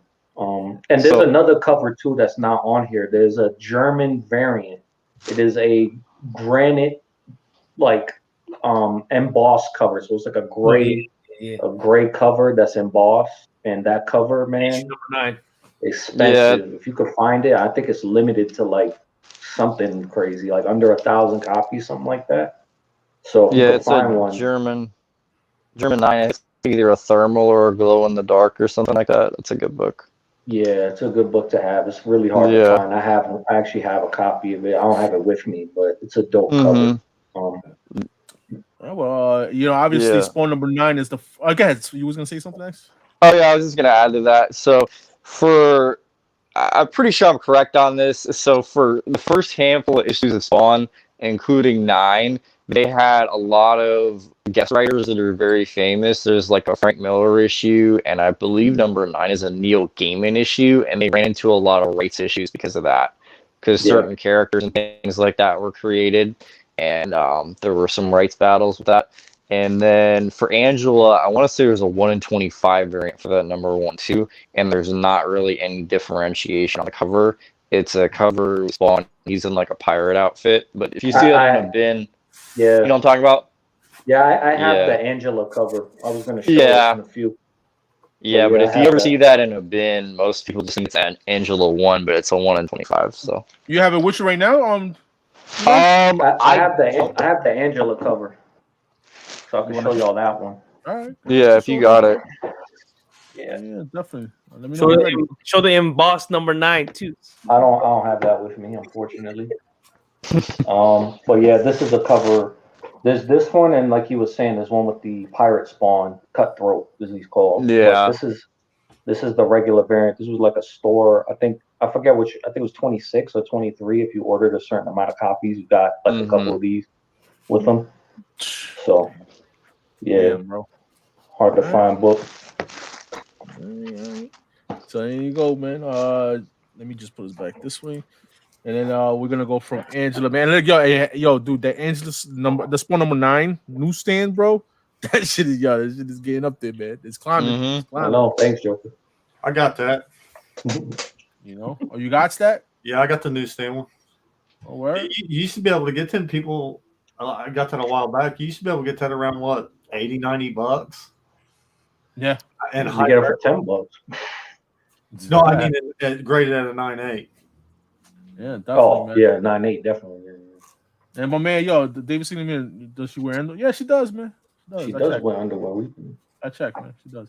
Yo, Butcha, what up, man? What's going on? Didn't Angela first appear in Marvel in Ultron final issue? She cameos. She's like on the last I think page. it's Age of Ultron 10, I want to say.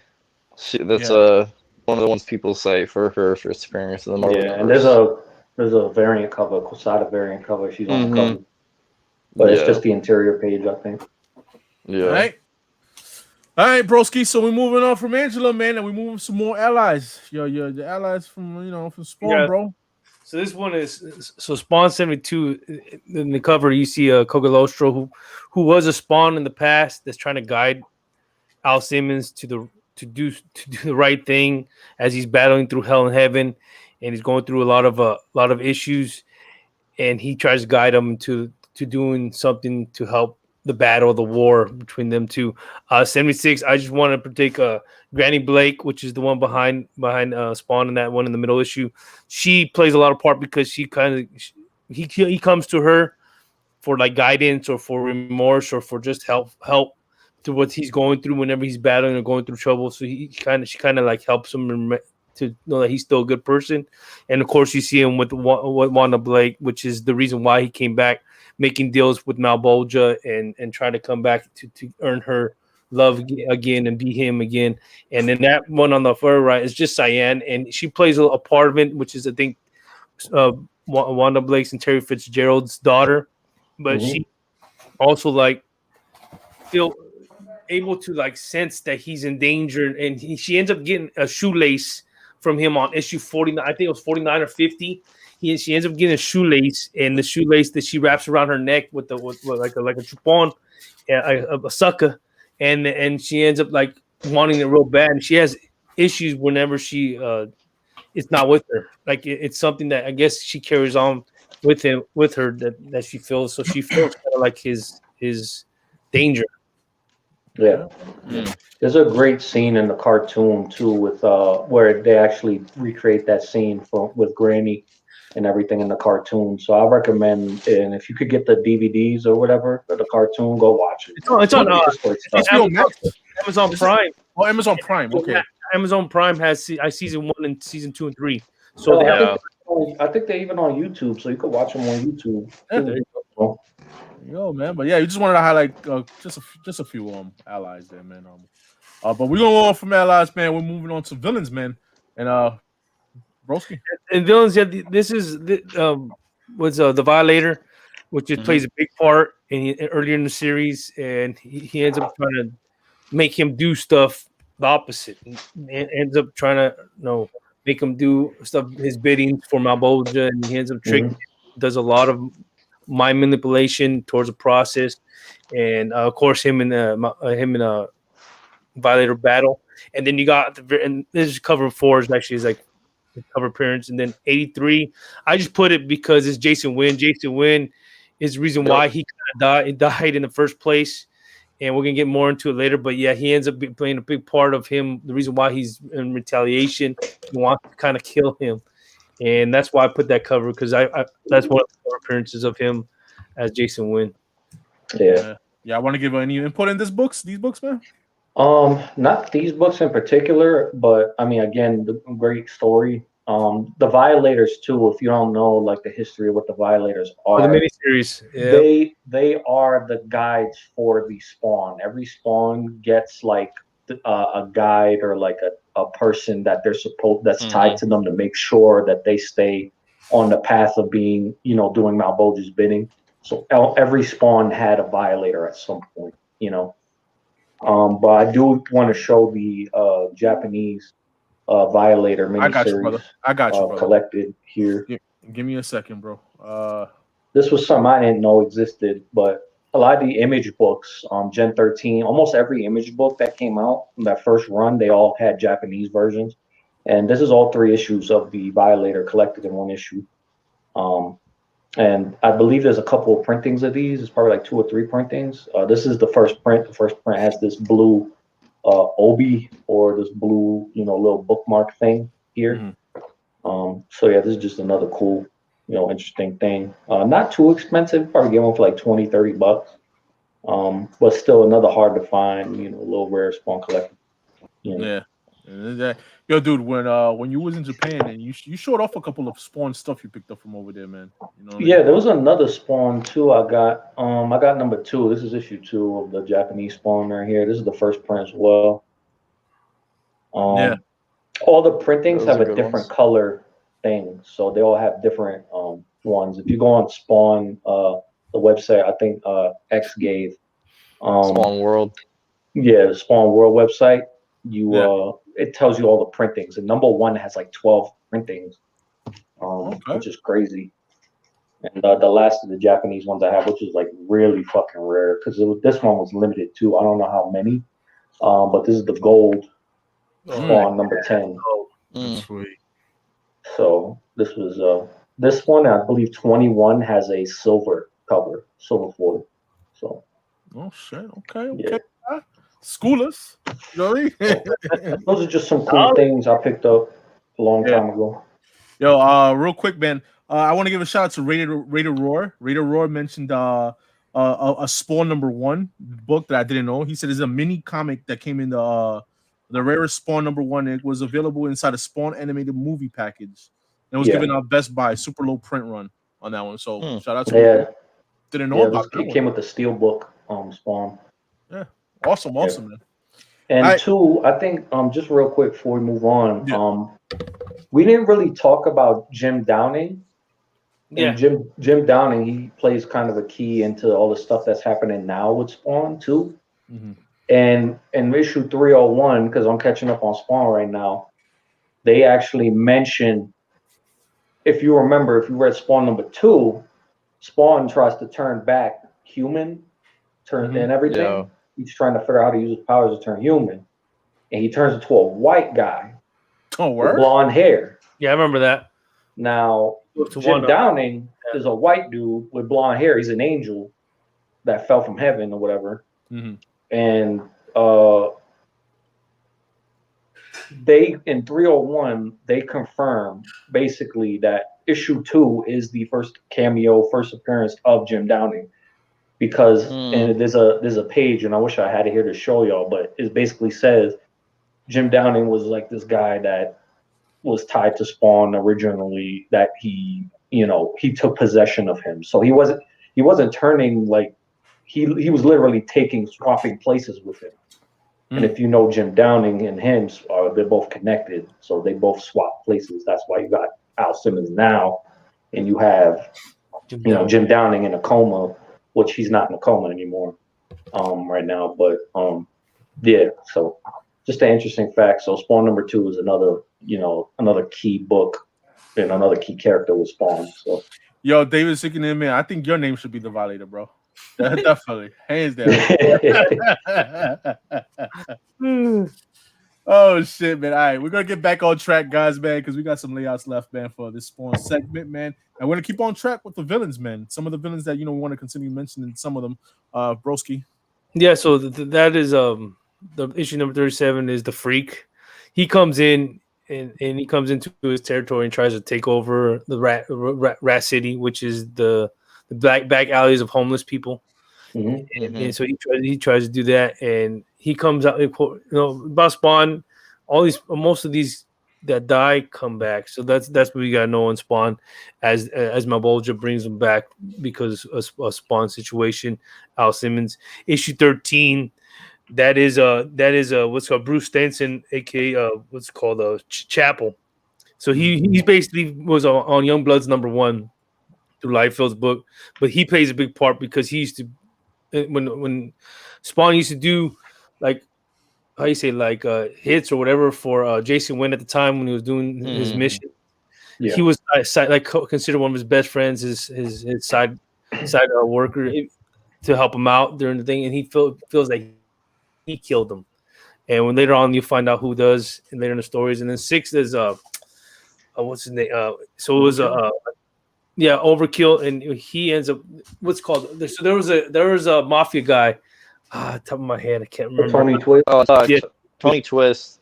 Yep, Tony Twist, and he ends up having this Overkill try to kill Spawn, and Spawn ends up destroying the shit out of him and goes after Tony Twist, and then that Tony Twist, there's a mini series with the Violator, which Eli talked about that kind of connects towards the story of it with Tony Twist and the Mafia gang. Yeah, man, damn, that's awesome. So that's just some of the villains that I'm pretty sure he has way more villains. Spawn has so many villains, man. Yeah, every action figure that ever came out basically made an appearance. So yeah, All right, we want to talk about a few different type of Spawns, man. Certain characters that are in the Spawn universe, and just one of them is going to be Jessica Priest, man. / She Spawn. Take it away. Yeah, guys. Yes, so this is Jessica Priest. In issue 61, she does have an appearance, and that's one of her main appearances in it. And then issue number 12, I guess they consider her full appearance, and she ends up being She Spawn in 141. And I believe, if I'm wrong, they end up saying that she was the one that killed him through Jason Wynn.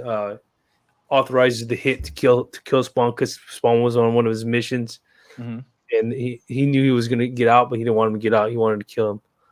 Okay. I don't got none of these books, man. Okay, I got you. I like that 141 cover. I love that. Yeah, that's 141 is one I'm missing too. I need that. Yeah, eBay, bro. Go ahead, Peanut. You want to search for that book? It's a pricey book. It's like $80 to $100 book right now. That's it. You got that, Peanut. Let's do this. Come on. Oh man. So yeah, man. Anybody want to put their inputs in Jessica Priest, or y'all good? Yeah, there's a newsstand of that the Curse of Spawn too. So look out for that. Yeah, that Curse of Spawn 12 has a newsstand. I have it. I forgot to dig it out. It's in my box. Okay. And so Spawn 61 also has a newsstand as well. Got you. Isn't there Gomez? Isn't one of them Nick though, and the other's Jessica Priest? You know what I'm talking about? Yeah. I think you're talking about. I haven't really researched. Yeah, that one. I think the 141 cover. I don't think that's Jessica, because there's. I don't want to. I'm pretty sure I'm right on this. So that is a different She Spawn. There's 2. I want to say it's Nyx becomes She Spawn in 141, but then the Jessica Priest one, she becomes in 300-301. So there's actually 2, from my understanding. You know what I'm talking about, though, right? Yeah. Because I did read about that, and I was like, okay, because I've read issues 1 through 90, 92, and I'm still trying to get the gist of everything. But I'm working on getting up there too. And if y'all don't know too, I think isn't Spawn, because Spawn, when he came back, he had a daughter with Wanda, like while she was like, while he was still Spawn. Yeah. So, and did she become like a she Spawn or something? Because I know she was like a big part, like the hundreds in that run. Isn't Cyan? I think she becomes. Isn't it like Black Mirror or something like that? Yeah, but that's later on, I believe, right? Yeah. I don't want to speak, but I know what you're talking about. Because what happens is Spawn. I'm thinking, I don't know around what part of the run, but eventually he goes back to Wanda, and she thinks it's a dream because he's obviously been dead for a while. So he actually sleeps with Wanda, and they have a daughter, and I think the daughter, like, she either gets an abortion or the has a miscarriage. Yeah. But she comes back later. Yeah, because as a demon. Yeah. Yeah. So there you go, man. That's another little tidbit thing. I don't know if she was a she Spawn or not, because again, I'm still like trying to catch up while staying up to date at the same time. So there you go, man. So we're gonna move on from Jessica Priest, she Spawn, to one of my favorite Spawns, man, and that's Gunslinger Spawn. Badass Spawn. Yeah, guys. So 118 is his cameo appearance of the Gunslinger Spawn. That's what we have it on the left. Then we got the 174, which is his full appearance, and 175. Basically, those are both his like full appearances, but they're both like a 2-part mini story actually. Okay, all right. Badass covers, iconic covers right here, guys. Right? Definitely. Yeah, they spelled Spawn wrong on 174 too on the side. Yeah. Really? Yeah. But on the left side of it, it's spelled wrong. Spelled Storm. Oh yeah. Okay. Yeah. So look like Capullo did those covers, huh? Yep. Yeah. There you go, man. Capullo was heavy, man, on that run. Like after 50, Capullo completely just took over. Yeah. Yeah. I mean, when it comes to Spawn, man, it's gonna be McFarlane and Capullo, right? That's it. Yeah. So yeah, man. So though, awesome. Definitely. I think who picked this up recently? Was it Biggs or Manny? I think it was Biggs who had this 98. Was it your father, Eli? I don't know. I think it was Biggs. Yeah. My dad bought both of those books, and got you. And he got them both graded, I think. Okay. There you go, man. Yeah. So moving on from Gunslinger Spawn, man, to War Spawn, and my second favorite is gonna be Medieval Spawn, man. There you go. Medieval Spawn. Somebody's getting a phone call. Pick up. Yeah. So Medieval Spawn, I know he had a miniseries with Witchblade. There was a 3-part. Just to see. Shout out to Eli. I kind of like forgot about it in a way because I've been reading so much. But we were talking. He said, "Isn't Spawn 15 is the first ever appearance of Medieval Spawn?" And sure enough, I had to dig through my books, and he was right. So shout out to that on helping me on correcting my own knowledge because there's so much out there. And he cameos in number 9, right? Like he's like. No, I think that's his first appearance. They labeled it as first appearance. Yeah. It says first appearance of Angela and Medieval Spawn. It says on CGC label. Yeah, on number 9, they consider it his full. I guess his appearance. Yeah, that's right.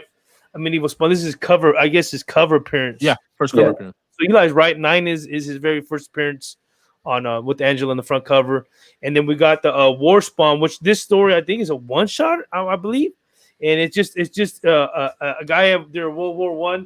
He exchanges his life and bidding for his son to live, so kind of like he kind of makes his bidding with Malbolgia during that War Spawn little story, and he ends up being a Spawn based on giving his life to Malbolgia for the life of his son during World War I.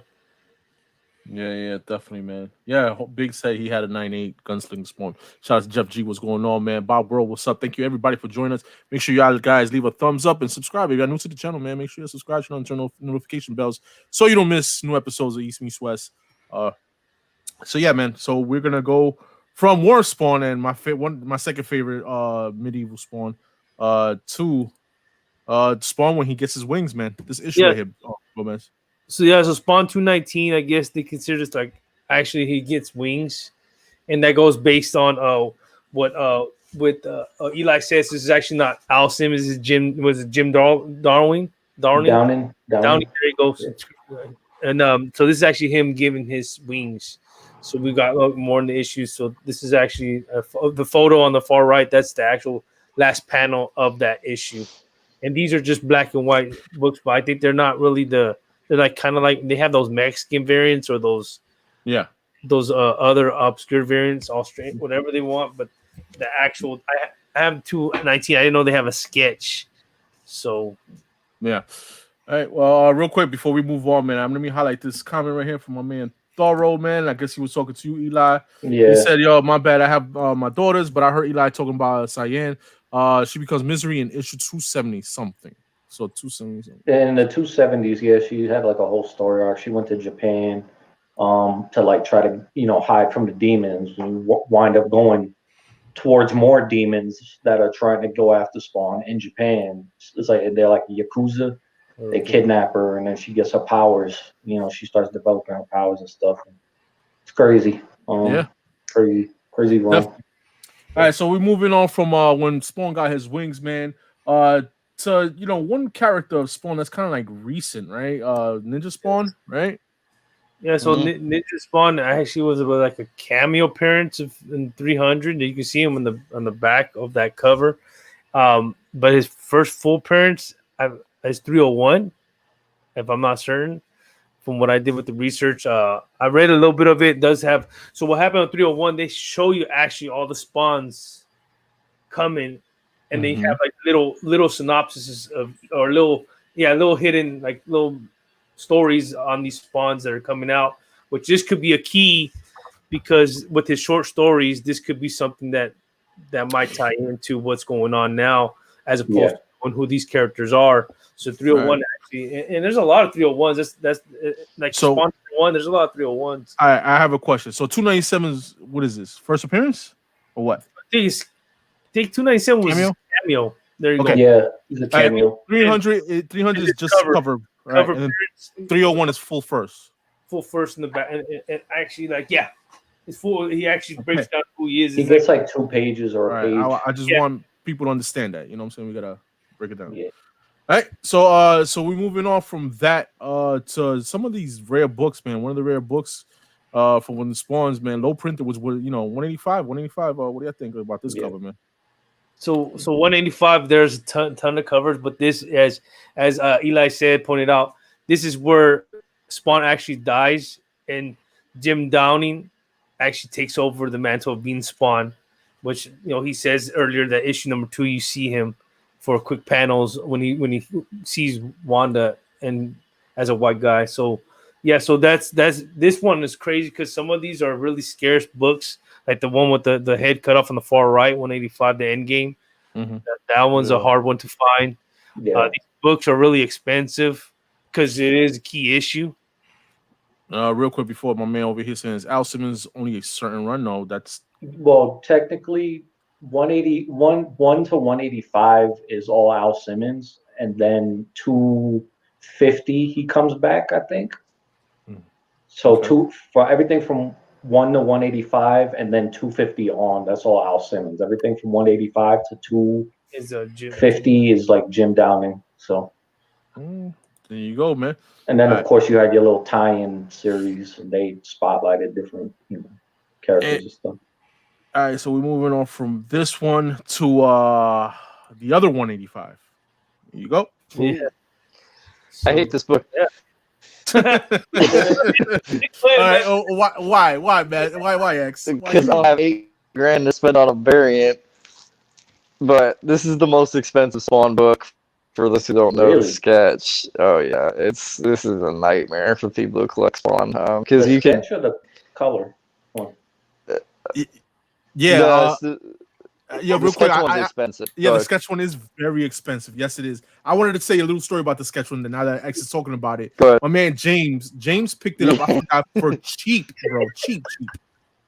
Yo, and dude, he flipped it, and I think he has like the only sell of this book on eBay, right? If I'm not mistaken, right? I think so. I think for 5,500, if I'm not Probably mistaken. was in the past. I don't want to say it's 85 or something like that. It's a lot. 8,500. I think it's more like 85. Yeah. Damn. Somebody else sold it. Yo, dude. So yeah, man. The one that you want is the one on the right, guys. Yeah. That's the one you want. That is probably the most expensive to-date Spawn book. Yeah. This was a ratio, assuming. Yeah, is it a ratio? Yeah. So that's the thing. I've never been able to find any info if it's a ratio or not. If you guys know, tell me. But It probably is. It's probably like an early. Because back then, Yeah. Spawn wasn't really doing ratios, so it was like probably like a 1 in 50, 1 in 75, maybe even 1 in 200. All right, so 5,000. All right, cool. That's not bad. If y'all Spawn was Rag doing low 718, numbers. So He said 1 in 50, Yeah. my man. There you go. There you go, man. Rag but yeah, man. 718, he's a 9.8 of that. Shit. man, he got gold then. Yeah, so Yeah. shout out to James. I wish he was here to tell his story about that, but it's kind of like what I said though. He bought it for cheap, flipped that shit, and yo, dude, crazy. Very low printed this book. You know, so. Yeah. All right, so we're moving on from this scarce book, man, to homages, man, and so I don't have all the homages. I only have like 8 covers, but some of them are. I have some homages. here. Oh, you have some there too. All right, so Yeah. Bring them out, man. Bring them out. So Bring them out. All right, man. But go ahead, broski. No, these are all the sawed-off covers of Spawn because of the homages. I think these ones are, besides the low print ones, the ones that are hard to find because they're scarce because of low printing. These are the next ones that a lot of people are are after, and a lot of the, like it says, Spawn was it 229 is the Incredible Hulk. You got Spawn 228, which that 228 I found. I bought a $50 box of comics. And I found that 228 along with a bunch of comics that I sold and was a few cons. That made my money back and then some. So I'm happy I got that one basically for free. That was it. Was it the 220, 28, 227? I think 229. That is Savage Dragon. And then you got the 226, which is the Hulk 344. Yeah. Yeah, 340. There you go. Sorry about that. So good, man. But those covers are fucking fire, bro. I know, man. That's crazy. I literally jumped on Spawn right after these covers came out, and I remember them still being on the shelves. I just didn't grab them. Yeah. Thank you. Shout out to Jace also. The AOK gave me on that 220, 226. Oh, word. That's how we do Jace also. Word. Yep. Oh man, so the other homages I got here is these awesome homages, man. Look at that. Hennessy, I have the Dark Knight one. I actually have that one. Yeah, I got that one for $1 at LCS. I used to work about 3 years ago. He gave it to me. I was like, okay. Well, start from the left, obviously, is AF15. The one right next to is ASM 316. Yeah. Then you got Spawn right there at the homages, Tom McFarlane's with his Spider-Man #1. And then the one on the right, you got the Batman The Dark Knight. Return of Dark Knight. Yeah, Return of Dark Knight. So yeah, awesome, man. Here. Awesome covers, man. Be on for a minute. I got you, bro. I just see your camera off. That's why I haven't highlighted. Oh, sorry. I don't have none of those. No. Go, bam. Oh, there you go. Damn. All for $1. Yo. First of all, I got all these for $1. I was about to say, where do you get Lucky son of these? a And And this was recent too. Yeah. yeah. All right. So if y'all don't know my man, Josh went to the antique store, and he was digging through bins, and he found these for $1 each. Oh my gosh. Josh, were there more out there? Yeah. There was more. There was more, and I don't know why, because I'm not really thinking of Spawn. That's what happens. Well, you should have bought them from me. And what other ones were there? Put the screen back up for a second. No, that's what happens. Don't no, watch yeah. Goku and So the 316 was there. The Spider-Man #1. number 1 was there. Oh, I do have the Watchmen one. I have that one. Yeah, that one's not here. But And the Action Comics 1 was there. I feel like there was another one there though too. Yeah, this is not all of them. This is just 300. Yeah. And 227. Yeah. There was a. And I think one of these has a foil variant, like a Mexican foil variant. Really? A lot of them Yeah. do. They all have ratio variants too. Yeah, they're all black and white ones. Yeah. 150, Yeah. Big is right.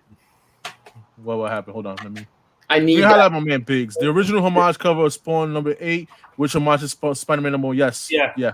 Remember that one? Yep. But yeah, man. From there, yeah, awesome homages, man. Homage covers on Spawn. By the way, I did not get them in 9.8s and the last one 9.6 for $1. They were all raw for $1. Yes, they were raw. That's what I'm trying to say. You bought them in an antique store. Yeah, raw. All right. Then last one that we want to talk about just real quick, man. You know, if y'all interested in Spawn, man, he also has miniseries, man, and some of the miniseries, you know, y'all definitely should pick up, man. You know what I mean? What you think, broski? So these spawn like the Dark Ages, the Undead, and Hellspawn and Curse of Spawn. I think these are new characters or stories that partake other spawns besides Al Simmons. Yeah. And Curse of Spawn was like an anthology. Like it had different spawns. I think Undead Spawn, I believe that's Al Simmons, if I'm not mistaken. As well as Hellspawn, but I could be wrong because I didn't read those yet. I have them, but I haven't read them. Yeah, I'm in the same boat. I read a couple of them, but like only the first couple pages, and then I during that time frame I was just trying to collect it and not really read it right away. But now that I'm trying to read it, I'm gonna go through 1 to 100, and then jump back to these ones and read them 100 and on, because this goes during the mix of the 1 through 100, correct? If I'm like around the time frame when they came out. Yeah. Yeah, I know Curse of Spawn. I think that was like the first or the second, basically the second series, and I believe it goes for like, you know, it's not a mini series either. I think it went on pretty long. Curse of Spawn, and it went through different spawns. So the first 3 issues of Curse of Spawn, that's like the first appearance of like future Spawn, like you know, like futuristic Spawn. And he's on the cover. That's him on the cover. There's also a German variant for that one as well. That's even harder to find than the Angela one. And it's a black cover, and it's like an embossed, you know, cover. Same thing. But all those series were great, and I believe Hellspawn too. One you want to get from that one, number 7. Yes. Because originally they were going to introduce Miracle Man at some point into Spawn, and number 7 is basically the first appearance of Miracle Man by his alter ego, and they name him and everything. I forget what his name is, Miracle Man, his real name, but he shows up in number 7, so that's another key thing. But all those series were great, man. There's even Spawn the Impaler, which is basically like if Vlad Dracula was a Spawn, you know, and everything. So there's different miniseries. There's Blood Feud. There's all these Spawn Wildcats. You know, there's so many. There's like literally, man. In the 90s, especially, Spawn was everywhere. They did so much stuff with them. I mean, you'll be digging all day for Spawn books, you know. So. Yeah, definitely, man. But that was it for the layouts for Spawn. But I know Broski had a couple of Spawn books that he wanted to show off too, man. You know what I mean? So let me highlight them real quick. Better be my 243. So these are some of the scarce ones, like this one right here. There we go. What's that there? What's that, bro? I don't know. 43. I guess me and Pino were talking about this one. This was like the lowest print run of the Spawns that came out. Okay. That wasn't an exclusive or a variant. Is it a variant? No, it's a regular cover. Yeah. You said it's 243. Yeah, I'm stuck on it. I can't find it. I mean, I can go to the eBay and find it. I think. Okay. No, and then, like the homages that they had at 301. Yeah. So yeah, so I have some other ones. So what on my collection, what I've been doing is I think Greg for talking about, or just a quick thing. I did pull this one out randomly, but I put them on fullbacks in my lights too, and also make a little summary of each thing. Every time I read a comic Spawn, I just put a little synopsis of what I read and what I read about, so I can go back to it instead of opening it. If I had to refresh my memory, I do read key points of the book. Just share that I've been doing, and I've been trying to just do that. That just shows me how unorganized I am. Yo, bro, what happened to those the other Spawn books that you wanted to show off, bro? To be honest, They also have mangas. You know, they have. You know, what I'm yeah, saying, yeah. come on. Listen, man, this guy right here. Oh, it's right here. My patas. The print run on 243. Yeah. Is what Joe Ford said he's asking. I think on that. What is You he? know the print. You know Joey the print Bags. run? What is the print run on? I know. The Right. print It's run. under 10,000. I think it's like 9,000. Yeah. I got it. Hang on. Over 9,000. Like what? Dragon Ball Z, Super Saiyan. According to CLZ, I have 140 through 140. What is it, Josh? I know you want to say it. What's the what? Hang on. Comic-Con. The whole story on the backboard. Well, but yeah, show off those books, man. You have it while Josh is looking. These ones, I don't know if a lot of people know about this. I know I was talking to Eli about these. These are mangas. So this is actually, like he said before, there's different spawns. Spawns came out crazy. This one is more like I think his name is Double K. His name was Ken. Was it Ken Kurokawa? I cannot pronounce Ken that. Kurosawa. It's 11,714. Oh, there you go. Nice. And, I thought it was under 10. and this one, I apologize. I was a little sidetracked in my mind about the showing shit, but but this one he actually is coming back because he wanted to protect his sister. Okay. So he comes back to protect his sister after an accident that kills him, and then he comes back. I think motorcycle accident, and he comes back and kind of like is like a instead of being like a hell spawn where he is a spawn, but he also is like trying to be a guardian angel for his sister. So and it's a 2-part series. This is 1. This is 2. And all manga. You guys know manga. You have to read that shit from back to forth. So I'm not a big manga fan, but when it comes to Spawn, I'll pick these up. I picked these up years ago. Yeah. Bosses read this. This shit came Yeah, there's Japanese translations for those too as well. Came out in Japan. Real quick before we move on from the Spawn thing, I want to show off Peanut. If you could show off that Spawn, because my man David Seeking the Admit was. I've got a few things Spawn I can show. But, the rookie card. He's asking about the rookie card that came in the. Shit. That sounds fun. My bad. I hate you, bro. But 243 is what I'm stuck on. I can't get that one. And I'll just show off my favorite Spawn book that I picked up recently. I got it off Thoro. It's the 1 in 66. It's just a convention. I think it's MegaCon, isn't it? MegaCon. Yeah, because I went there and I didn't get it. Yeah, I could have got a 9.8 for $60. I got that in the Virgin off Thoro. That's probably one of my favorite Spawn books. And then I got some cards. I've got I've got those rookie cards right there. 2 gold, 1 silver, or platinum is what they call it. And how would you get those, man? I've had them since I was a kid. No, I'm saying like where would you find those? Aren't they in the Wizard magazine? They came in the Wizard magazine issue. That's what I'm trying to say. No. Oh, you talking about back then? Yeah, the Wizard magazine. They have Spawn trading card packs too. Oh yes, they do. Yeah. Yeah. But here's one that's real rare. I'm still trying to find out about this one. It's a from Wildstorm. It's like a promo card or chase. I think it came in one of the magazines. I don't remember which one, but it came inside one of the. And then I was looking through some boxes the other day, and I came across this. I just thought this was weird, especially with all the cards and shit blowing up. It's got the Prisma card in it. There you go. Wizard number 11 with the Prisma card. Mm-hmm. Yeah, man. That's awesome. And another thing, too, was the like the 185. Like, that's the highest record sale is on the 185 Spawn. But I really feel like there's one more that's rare out there that nobody's talked about. It's in the 200s. I know somebody in the community that has it. It's 222. It's that variant. I forget the guy's name that done it, but it's like no, that's the Kudransky one. The sketch outsells it. I know what you're talking about. Yeah, I feel like that one's more rare than that Sketch 185. The sketch is the most expensive. I know what you're talking about. Yeah, to date. But I feel like if another one of them pop up, that one will end up beating it. I feel that way. Is that 222? Go. And how do you pronounce that name? Because I butcher it. Kudransky. Kudransky? Kudransky. Wayne Gretzky, sucker. Say theater, Peanut. Peter. I'm surprised Thoro isn't on here too, because Thoro can talk about the Spawn toys and some of the Spawn figures that that go for a lot of money.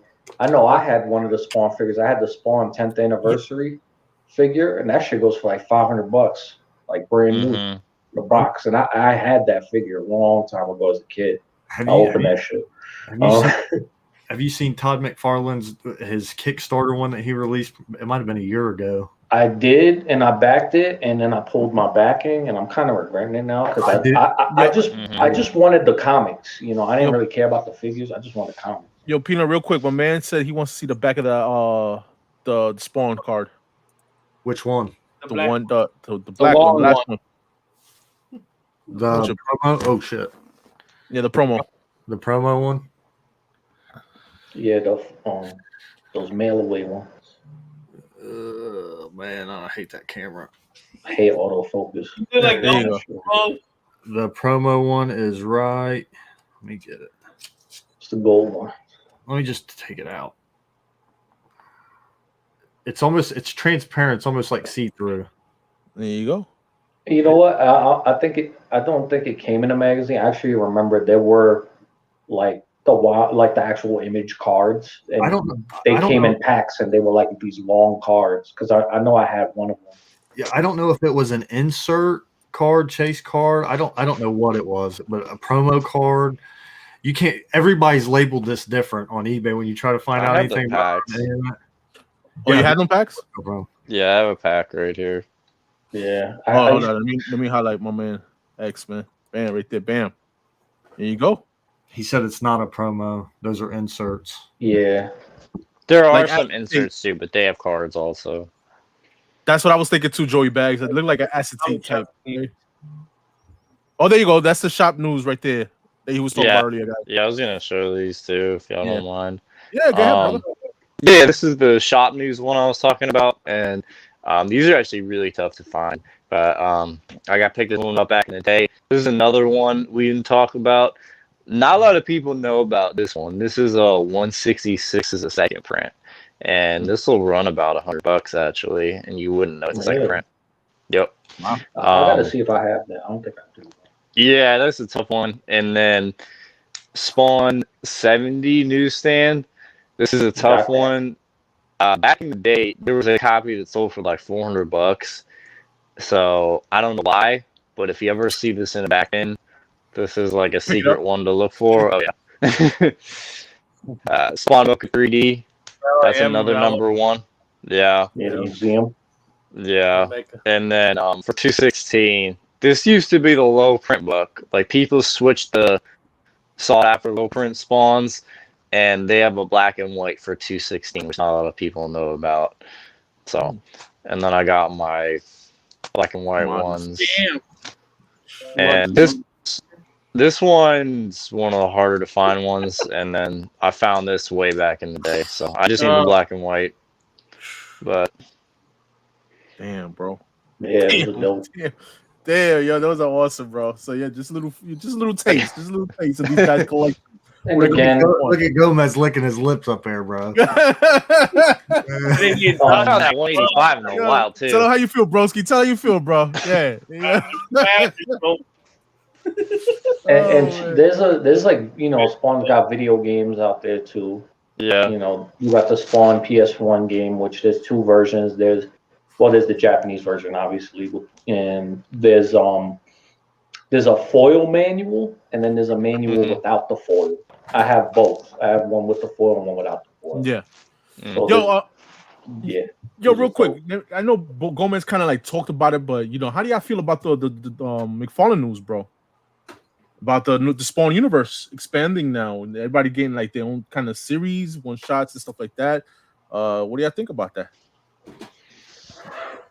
Wants to go first? You can go first, Eli. Go ahead, man. I'll talk about it. So what? We're getting the Spawn universe. We're getting a one shot. That's gonna tie in to all the other three guys that are getting this series. So, Jessica Priest is getting her own series. She Spawn. Gunslinger's getting a series, and I believe Medieval or Night Spawn. I don't know if that's the same Spawn is medieval Spawn, but they're getting their own series as well. So that's pretty dope, man. I'm glad, you know. Yeah. Because Spawn went through this whole big thing, you know, and he really, when he first started Spawn, there was already that, like, you know, I'm putting everything as much as I can out there. You know, Spawn had a mini series coming out left and right. You know, Spawn died off a little bit. You know, we only had the main title for a little bit. And now we're getting some new miniseries with, you know, these fan favorite characters, you know, Gunslinger Spawn. I'm sure people can't wait for that one when that comes out. I can't wait for that one. I'm more curious. I want to see Jessica Priest, she Spawn, because she only had like 1 or 2 little, you know, stories here in the Curse of Spawn, you know, run. So I'm curious to see her as she Spawn. That's gonna be dope. And from what I was kind of reading, if I'm misunderstanding this, like McFarlane's saying, like with some of these characters that are named like Gunslinger Spawn, he's gonna drop the name Spawn from these characters. Yeah, they're obviously, because every Spawn, you know, they're their own characters eventually. Back in the day, it was, you know, for him it was merchandise. It was the figures. You know, you had Medieval Spawn action figure, and then he showed up in the book. You had She Spawn, the figure showed up in the book, vice versa, whatever. These are cool characters. These are characters people, you know, in a universe where people want to see these characters. They want to expand the lore on these characters, and you know, Todd, he's putting in his work, man. He's banking on this, bro.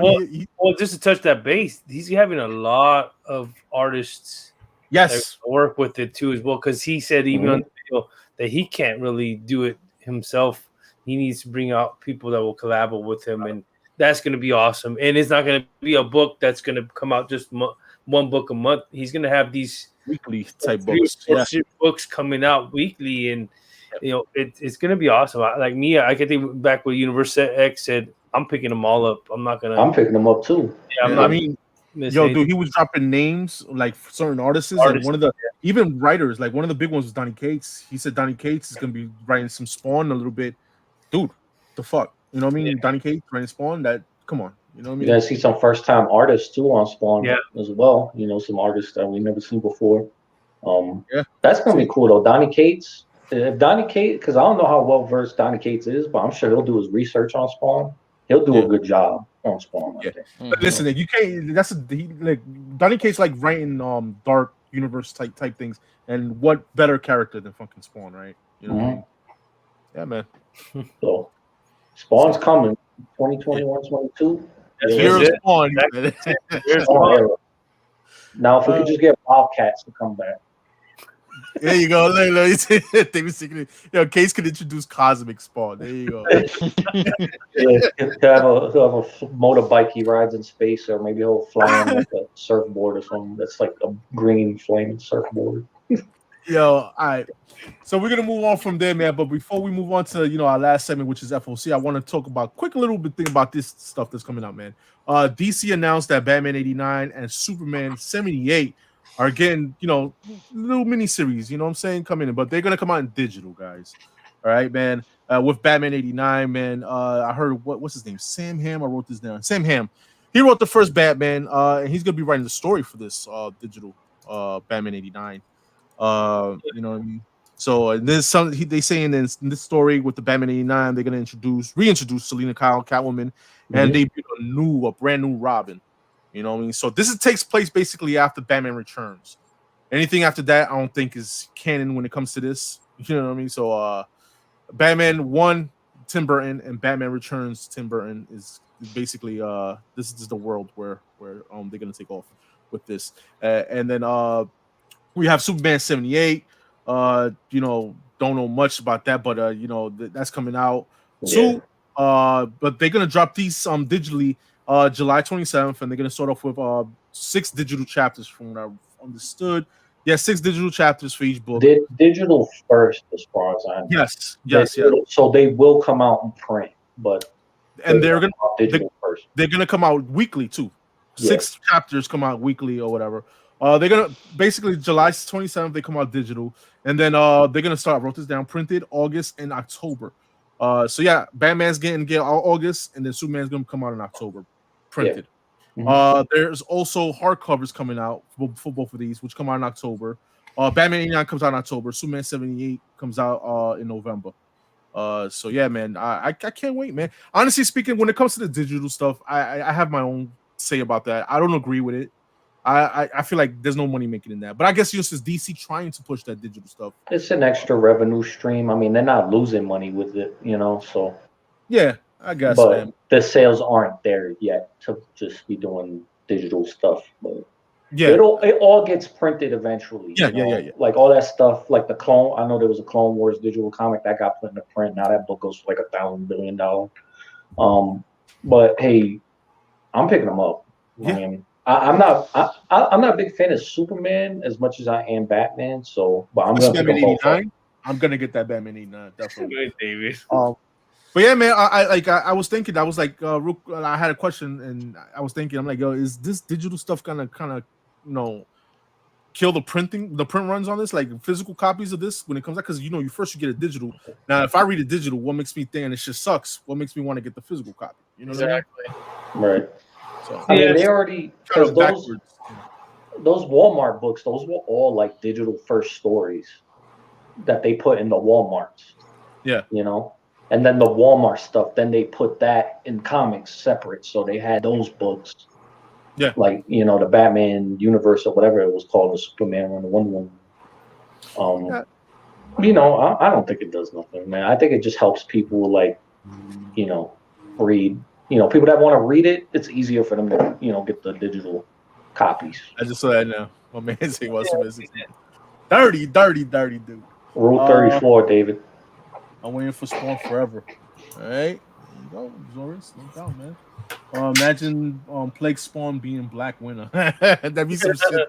I gotta read that issue, man. I'm on 305 right now with Spawn, so I'm catching up. I got 10 more issues so I can catch up. So. Right. Well, so there you go, guys, man. So we're gonna move on to our last segment, which is Josh's list of FOC of the week, man. Guys, man, DC is tonight. Marvel Independence is tomorrow, the 22nd, guys. All right. Final cutoff of that, man. And I don't know why Josh sent me this one, but I guess he's into Naruto. Right? So damn. Josh is picking up some Naruto. All right. They're 4-inch posable figures. All right. They get yours. All right. You're an asshole, Josh. Hey, this was for Biggs. I was assuming he was into it. Everything that is on this list, I do not necessarily pick up. I just try to pick out like the things that are probably the most popular or, number ones of new issues, things like that. Yeah, definitely, man. So yeah, man, we move from there, man. Then we're gonna get some indie books, man. First up we have is Abbott 73, issue number 3. We have the A and B cover, left to the middle, B cover. Nice little B cover in the middle, and then we have a 1 in 25. Nice little cover there for 125. Reminds me of a little Jenny Frizen, but not really. You know what I mean? I hear people are really liking this so far. So yeah, Arsenio's been pumping this. He has. I'm not reading it, but I mean, if this as good as people say it is, I'll take a look. See if I want to pick it up. So we're moving from there to dude. This was an unexpected one. You know what I mean? We missed it on FOC, but definitely we picked it up on New Comic Book Day. I put it on the list. Radiant Black 2, man. Josh said it was a good read. Yeah, it was. Issue 1. It was a good read. Like I said, the only part that I didn't necessarily like is just how he gets the powers. It just feels a little unearned and very rushed. But other than that, especially leading up into that point, it's a very touching story. It's a very relatable story, I think, to probably a lot of people. So definitely check it out. Awesome, man. And then we moved definitely that 1 in 25 is pretty dope too, man. Yep. That out. We're moving on from there to Walking Dead and TMNT Last Ronin second printing. Josh has been reading Walking Dead, catching up on Walking Dead there, buddy. I know he was reading it last night. Awesome. I'm digging that middle cover of The Walking Dead, the one that's on the left side to the first on the left. I like that yellow cover. That's real nice. Then we have on the far right, we have TMNT The Last Ronin 2, second printing coming up for FOC. And if you've read Last Ronin issue 2, it was a good read, man. It was a good read. read. Issue 1 yet, so you haven't. That's a dope cover too. Yeah, it is a dope cover for second printing. I'm picking it up. Issue 1 and issue 2. I mean, I ain't spoiling it now because it's already out there, but we already know who was already Last Ronin. You know what I'm saying? And this one, you know, they introduce Casey Jones and April O'Neil's kid. You know, she's in this one. And yeah, man. Also Casey. Yeah, okay, you're right. But yeah, awesome cover there, man. I am picking that up. I gotta put that in tonight on my FOC. I mean, on my pull list. So from there, we are going to DC, and here we have After the Fact of Future State, Infinite Frontier. I'm guessing that's the main storyline in DC in this DC universe. Is Harley Quinn #1, man, which is an awesome A cover. And I mean, not an awesome A cover, awesome B cover, I should say. I like that Derek Chu cover. I like that Derek Chu on the B, on the right side. Derek Chu's alright in certain places. I'm not a fan of this cover, to be honest with you. I'm digging it. That's Art Germ 2.0. I'll read it, but I'm probably not going to pick it up. I don't like the way the art is, and the artist on the A cover is the artist for the interior cover. So I don't know. I'm gonna expect to see some crazy freaking Ringling Brothers artwork in this book. That's what it looks like. It looks like a Ringling Brothers poster.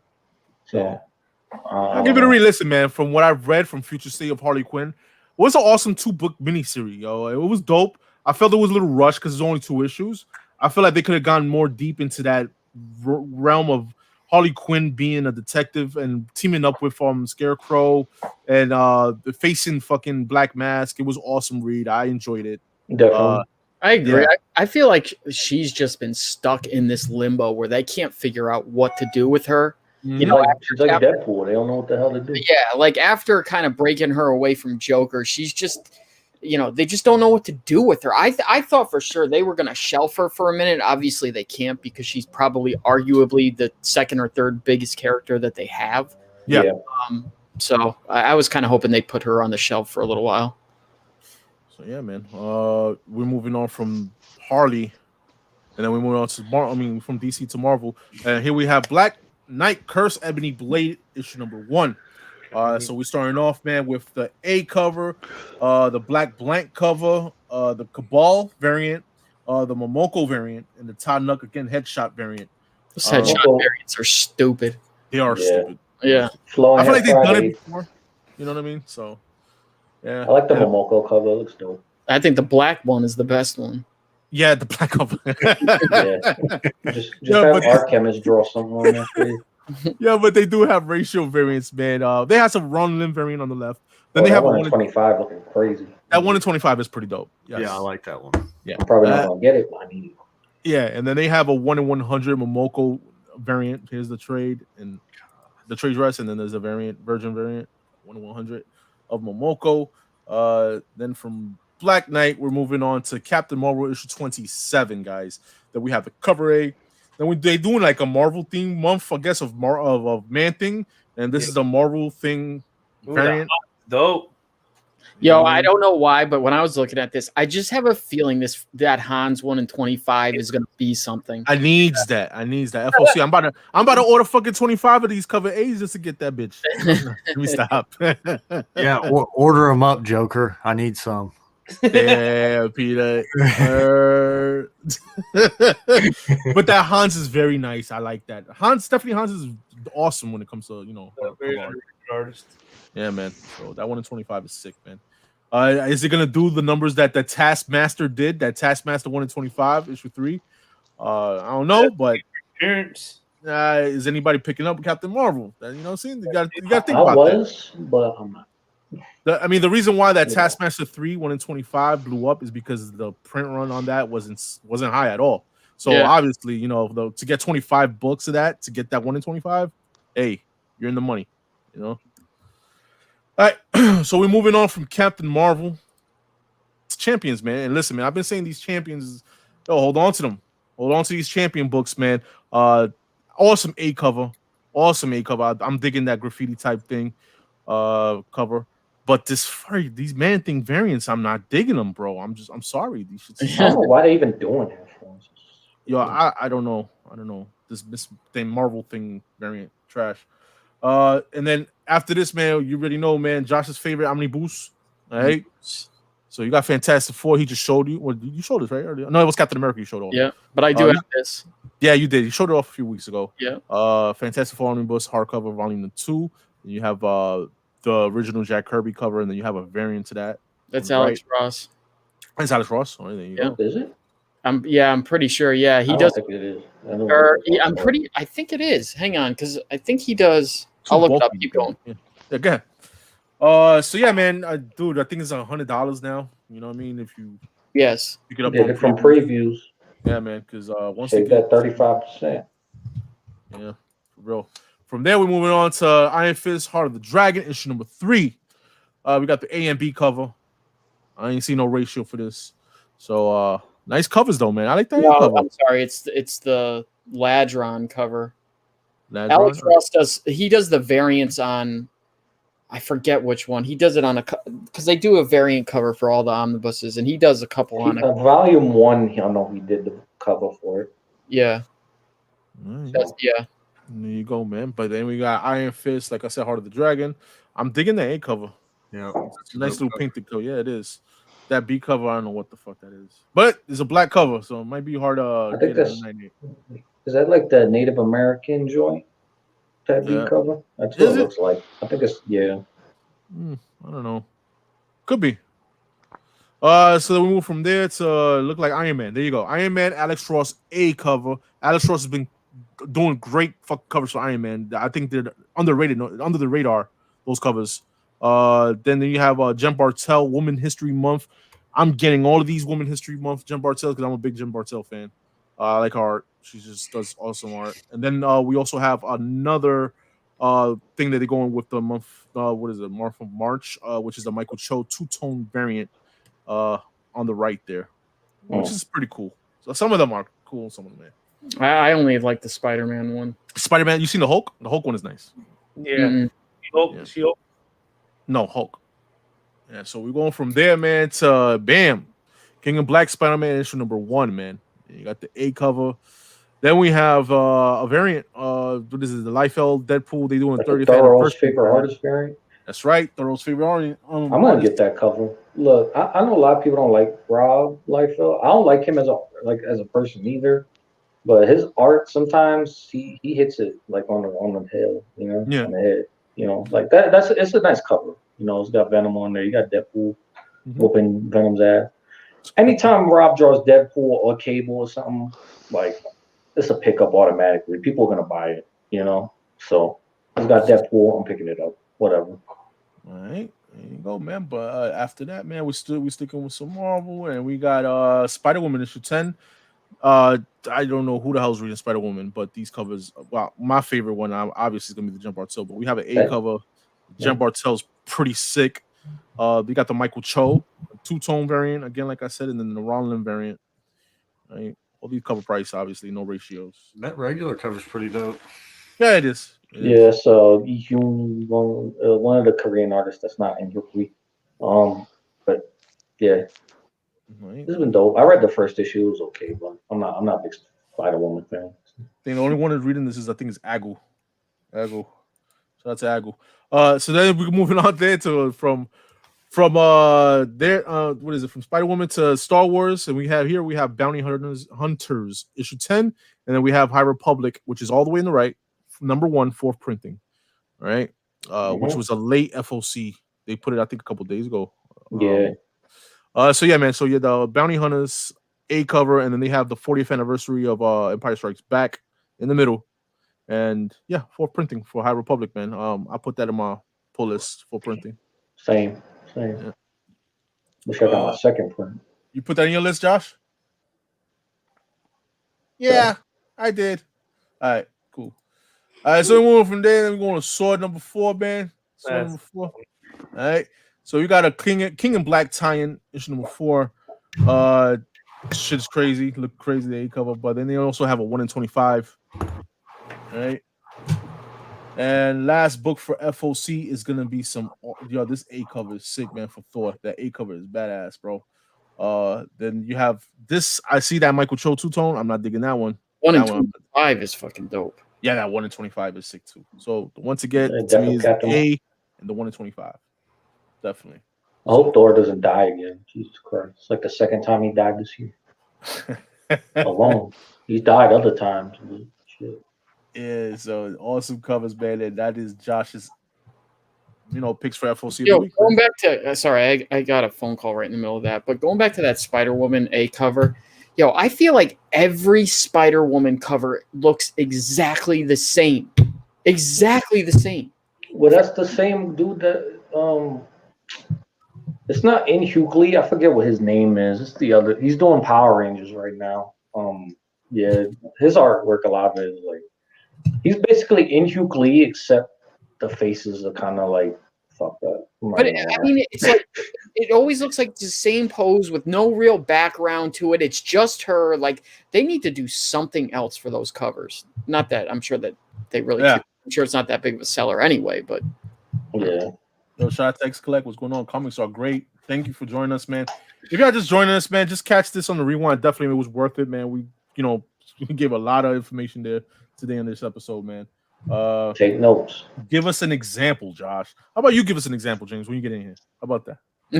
Yeah. example of the Spider-Woman covers? June. Is it June? Is it June Ji-Hoon Lee or something? Hey, hold on a second, real quick. Josh, move your chair to your right. No, your chair. Move it. Yeah, move to your right more. I just want to make sure them boxes was back in your closet. Yeah, they are. I'm keeping track. Okay. Yo, man. Yo, but that's our episode, man. Hopefully you enjoyed that, man. So yeah, man. That's our show. We have I was bouncing, bent my phone and PC. Yeah, it was all good, man. All good, man. So yeah, man. Let's say our goodbyes, man. Start off with my man Master X, man. Appreciate you second time joining us on East Meets West. Listen, bro, you anytime you available and you want to just jump on and just shoot the shit, let me know. Let us hear your goodbyes, brother. I appreciate it, man. I always have a fun time. I appreciate you bringing me on. Y'all are always super cool to me. Had a fun time talking Spawn and stuff, so I appreciate it, man. Thank you. Always, man. Shout out to Master X. Shout out to the 9.2 crew, man. Bring them back. That's what I'm saying. Bring them back. We're trying. Yo, that'll be dope, man. Just one episode, man. I would like to be a guest on 9.2 crew. How about that? Oh, anytime. Definitely, man. So yeah, man. Eli, say your goodbyes, brother. Yo, man. Thanks for coming out. I know there's a lot of information definitely put out. Definitely, this episode is definitely worth a couple more rewatches. Just so you get everything. You're trying to get Spawn stuff and more information on that. Guys, just thanks again. Thanks for all the love. Thanks for the support. Everything. Watch these guys every week, man. Joker, Gomez, everybody that's on here. They put in work. They come on here. They give valuable information. Everybody in the community. Everybody with the show. Everybody's doing their thing out there. So I appreciate it. I appreciate being here. Thanks, Joker Gomez. Let me on here again. No doubt. Shout out to everybody, Master X, the real Charles RCG over here, shout out to Josh, big Josh over there. Thanks a lot, guys. Appreciate it. No doubt, Eli, man. Again, man, anytime, man, just let me know when you're on the show, bro. Yo, listen, man, real RCG, man, real Charles RCG, what you got to say, bro? Huh? Hey, thanks for having me on again, man. I appreciate it. I like listening to a lot of information about Spawn. There's a lot that I still don't know about Spawn. And Master X, you got some dope Spawn books. Facts. I appreciate that. Thank you. You and Gomez do too. Gomez, I need that 243, bro. Need that 243. I got lucky with 243. And Eli showing them books he got overseas. I've never even seen those before. Nothing like those. Yeah. So it's good to come on here and see that type of shit, man. Yeah. But thanks for having me on, you guys. Yo, when it comes to Peanut, aka real Charles RCG, he's into the scarce shit, and that shit that you just showed him there, I'm sure he's gonna try to find something like that. You know what I mean? So awesome having you, Peanut, man. Awesome. Hey, I did real quick. I did find a book last night after Doom hooked me up with that website because I've been stuck on it. Yeah. Zero is the fourth print, bro. I found a fourth smiley face, super rare. Okay. Hey, on eBay, there's only 25 copies, and there's one of them on eBay. Well, hopefully when you get it, you come on East Meets West and share your story, bro. It's actually pretty dope, dude. I just want to be able to find something on that fucking site, man. Just something. Yo, listen, man. I know exactly what site you're talking about, and that it's pretty tough, man, when it comes to that. You know what I mean? It is. Real quick, man. Let me shout out to Jay. He said, "Final thoughts and shout outs. Thanks for having me on the chat. Look for my return on Sunday. Peace out to my son Gomez." Yo, man. Josh, man.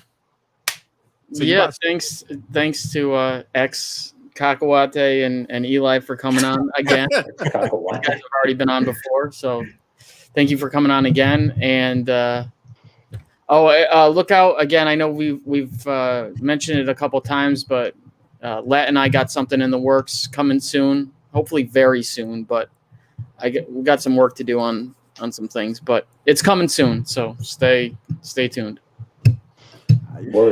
Listen, man. I don't know what they're working on. That shit sounds suspect. So I don't know, man. Keep an eye out, though. Keep an eye out. All right, guys. Broski. No, shout out to Eli and Master X for the knowledge, man. Like helping me through this because, like I said in the beginning, I still have a lot to learn from Spawn, and they helped me out on that. And I was trying to break down the basic on what I knew. And like I said, like Peanut for coming in and helping us out as well, talking about some scarce books, and Josh always coming out with the numbers and always being part of the show. Like you said, he's family, so it's always nice to have him on as well to help us out. And then of course Joker, always without him we don't have all this shit that's in the background and information he shares in a way. So definitely, man. He'll be on for next show next Sunday, and we got New York Warriors on tomorrow. So on Monday. Talking about New York Warriors, not sure if Big's still in the chat, but I think he told me we're doing an auction/claim sale tomorrow. Okay. Stay tuned for that. Because I don't know if you can let me break the news, but I'll let him break the news, I guess. You know what I mean? I ain't gonna say we have a special guest the following week on New York Warriors. And besides that, man, Coffee and Comics. If you missed it yesterday morning, check it out. I'll drop the link after this drops, posts up on YouTube, and I'll add the description to it, the video. Let me see what else is going on. Next week, CBSI, man, Ben. My man Ben from CBSI is going to be on East Meets West, guys. East Meets West. You know what I mean? So it's gonna be an awesome time. I know Doom set everything up, and I know he feels real bad by not showing up to that show, but hopefully he calls in sick. You know what I mean? You're looking kind of sick, Doom. So you know what I'm saying? You're kind of looking sick a week out. You're looking sick, man, next Sunday. You know what I mean? But definitely, man, looking forward to having. All right, I got you, bro. So next week we're gonna have this tomorrow night, 10 p.m. Eastern, home of the New York Warriors. We're gonna have an auction/claim sale, for the New York Warriors, and then next Monday we're gonna have Steve Bolrock from CBCS coming in to join us, on the New York Warriors, hanging, with the New York Warriors, and it's the first time he's gonna appear on camera, man. I was gonna guess that it was Steve. I was hoping that the special thing was going to be my presentation of my plaque from the New York Warriors. Listen, you don't get a plaque, you get jumped in, bro. That's all you get. I'm not talking about that. I'm talking about for having the highest sale ever to this guy. Yeah. I thought I was going to get a record-breaking plaque from the Warriors. Apparently, you don't get that there, though. Yeah. Thank you, sir. We'll appreciate it, brother. Yes, appreciate everybody in the chat, man. Listen, man, y'all been Lordly in the chat. Yeah. Shout out to Spine Six, Mike the Collectors. Thank you for joining us, man. Everybody in the chat, appreciate you guys. Y'all, without y'all guys, we can't, y'all make the show basically, guys. So thank you for joining us tonight. I appreciate. I think at one point we had like 50 something people in the chat. Thank you for that. Thank you everybody who reposted again on IG for this show. Shout out to you guys. I get a special shout out to that. And man, that again, guys, CBSI, my man Ben from CBSI, he's the guy who runs on CBSI is gonna be in the show on East Meets West next week, guys. So stay tuned here, right? So we have special things for him. Covers of the week is gonna be Star Wars, so look out for that. We're still working on the backstage with the rest of the East Meets West over here with some questions for Ben. So if you have any kind of questions out there, hit me up on IG. Maybe I'll ask Ben. You know what I'm saying? About CBSI. So yeah, guys, other than that, man, I want to say thank you again for everybody. Josh beat my sale. He's mad. Other than that, man, I want to say thank you very much, everybody, and have a good night. And I see y'all next week. All right, later.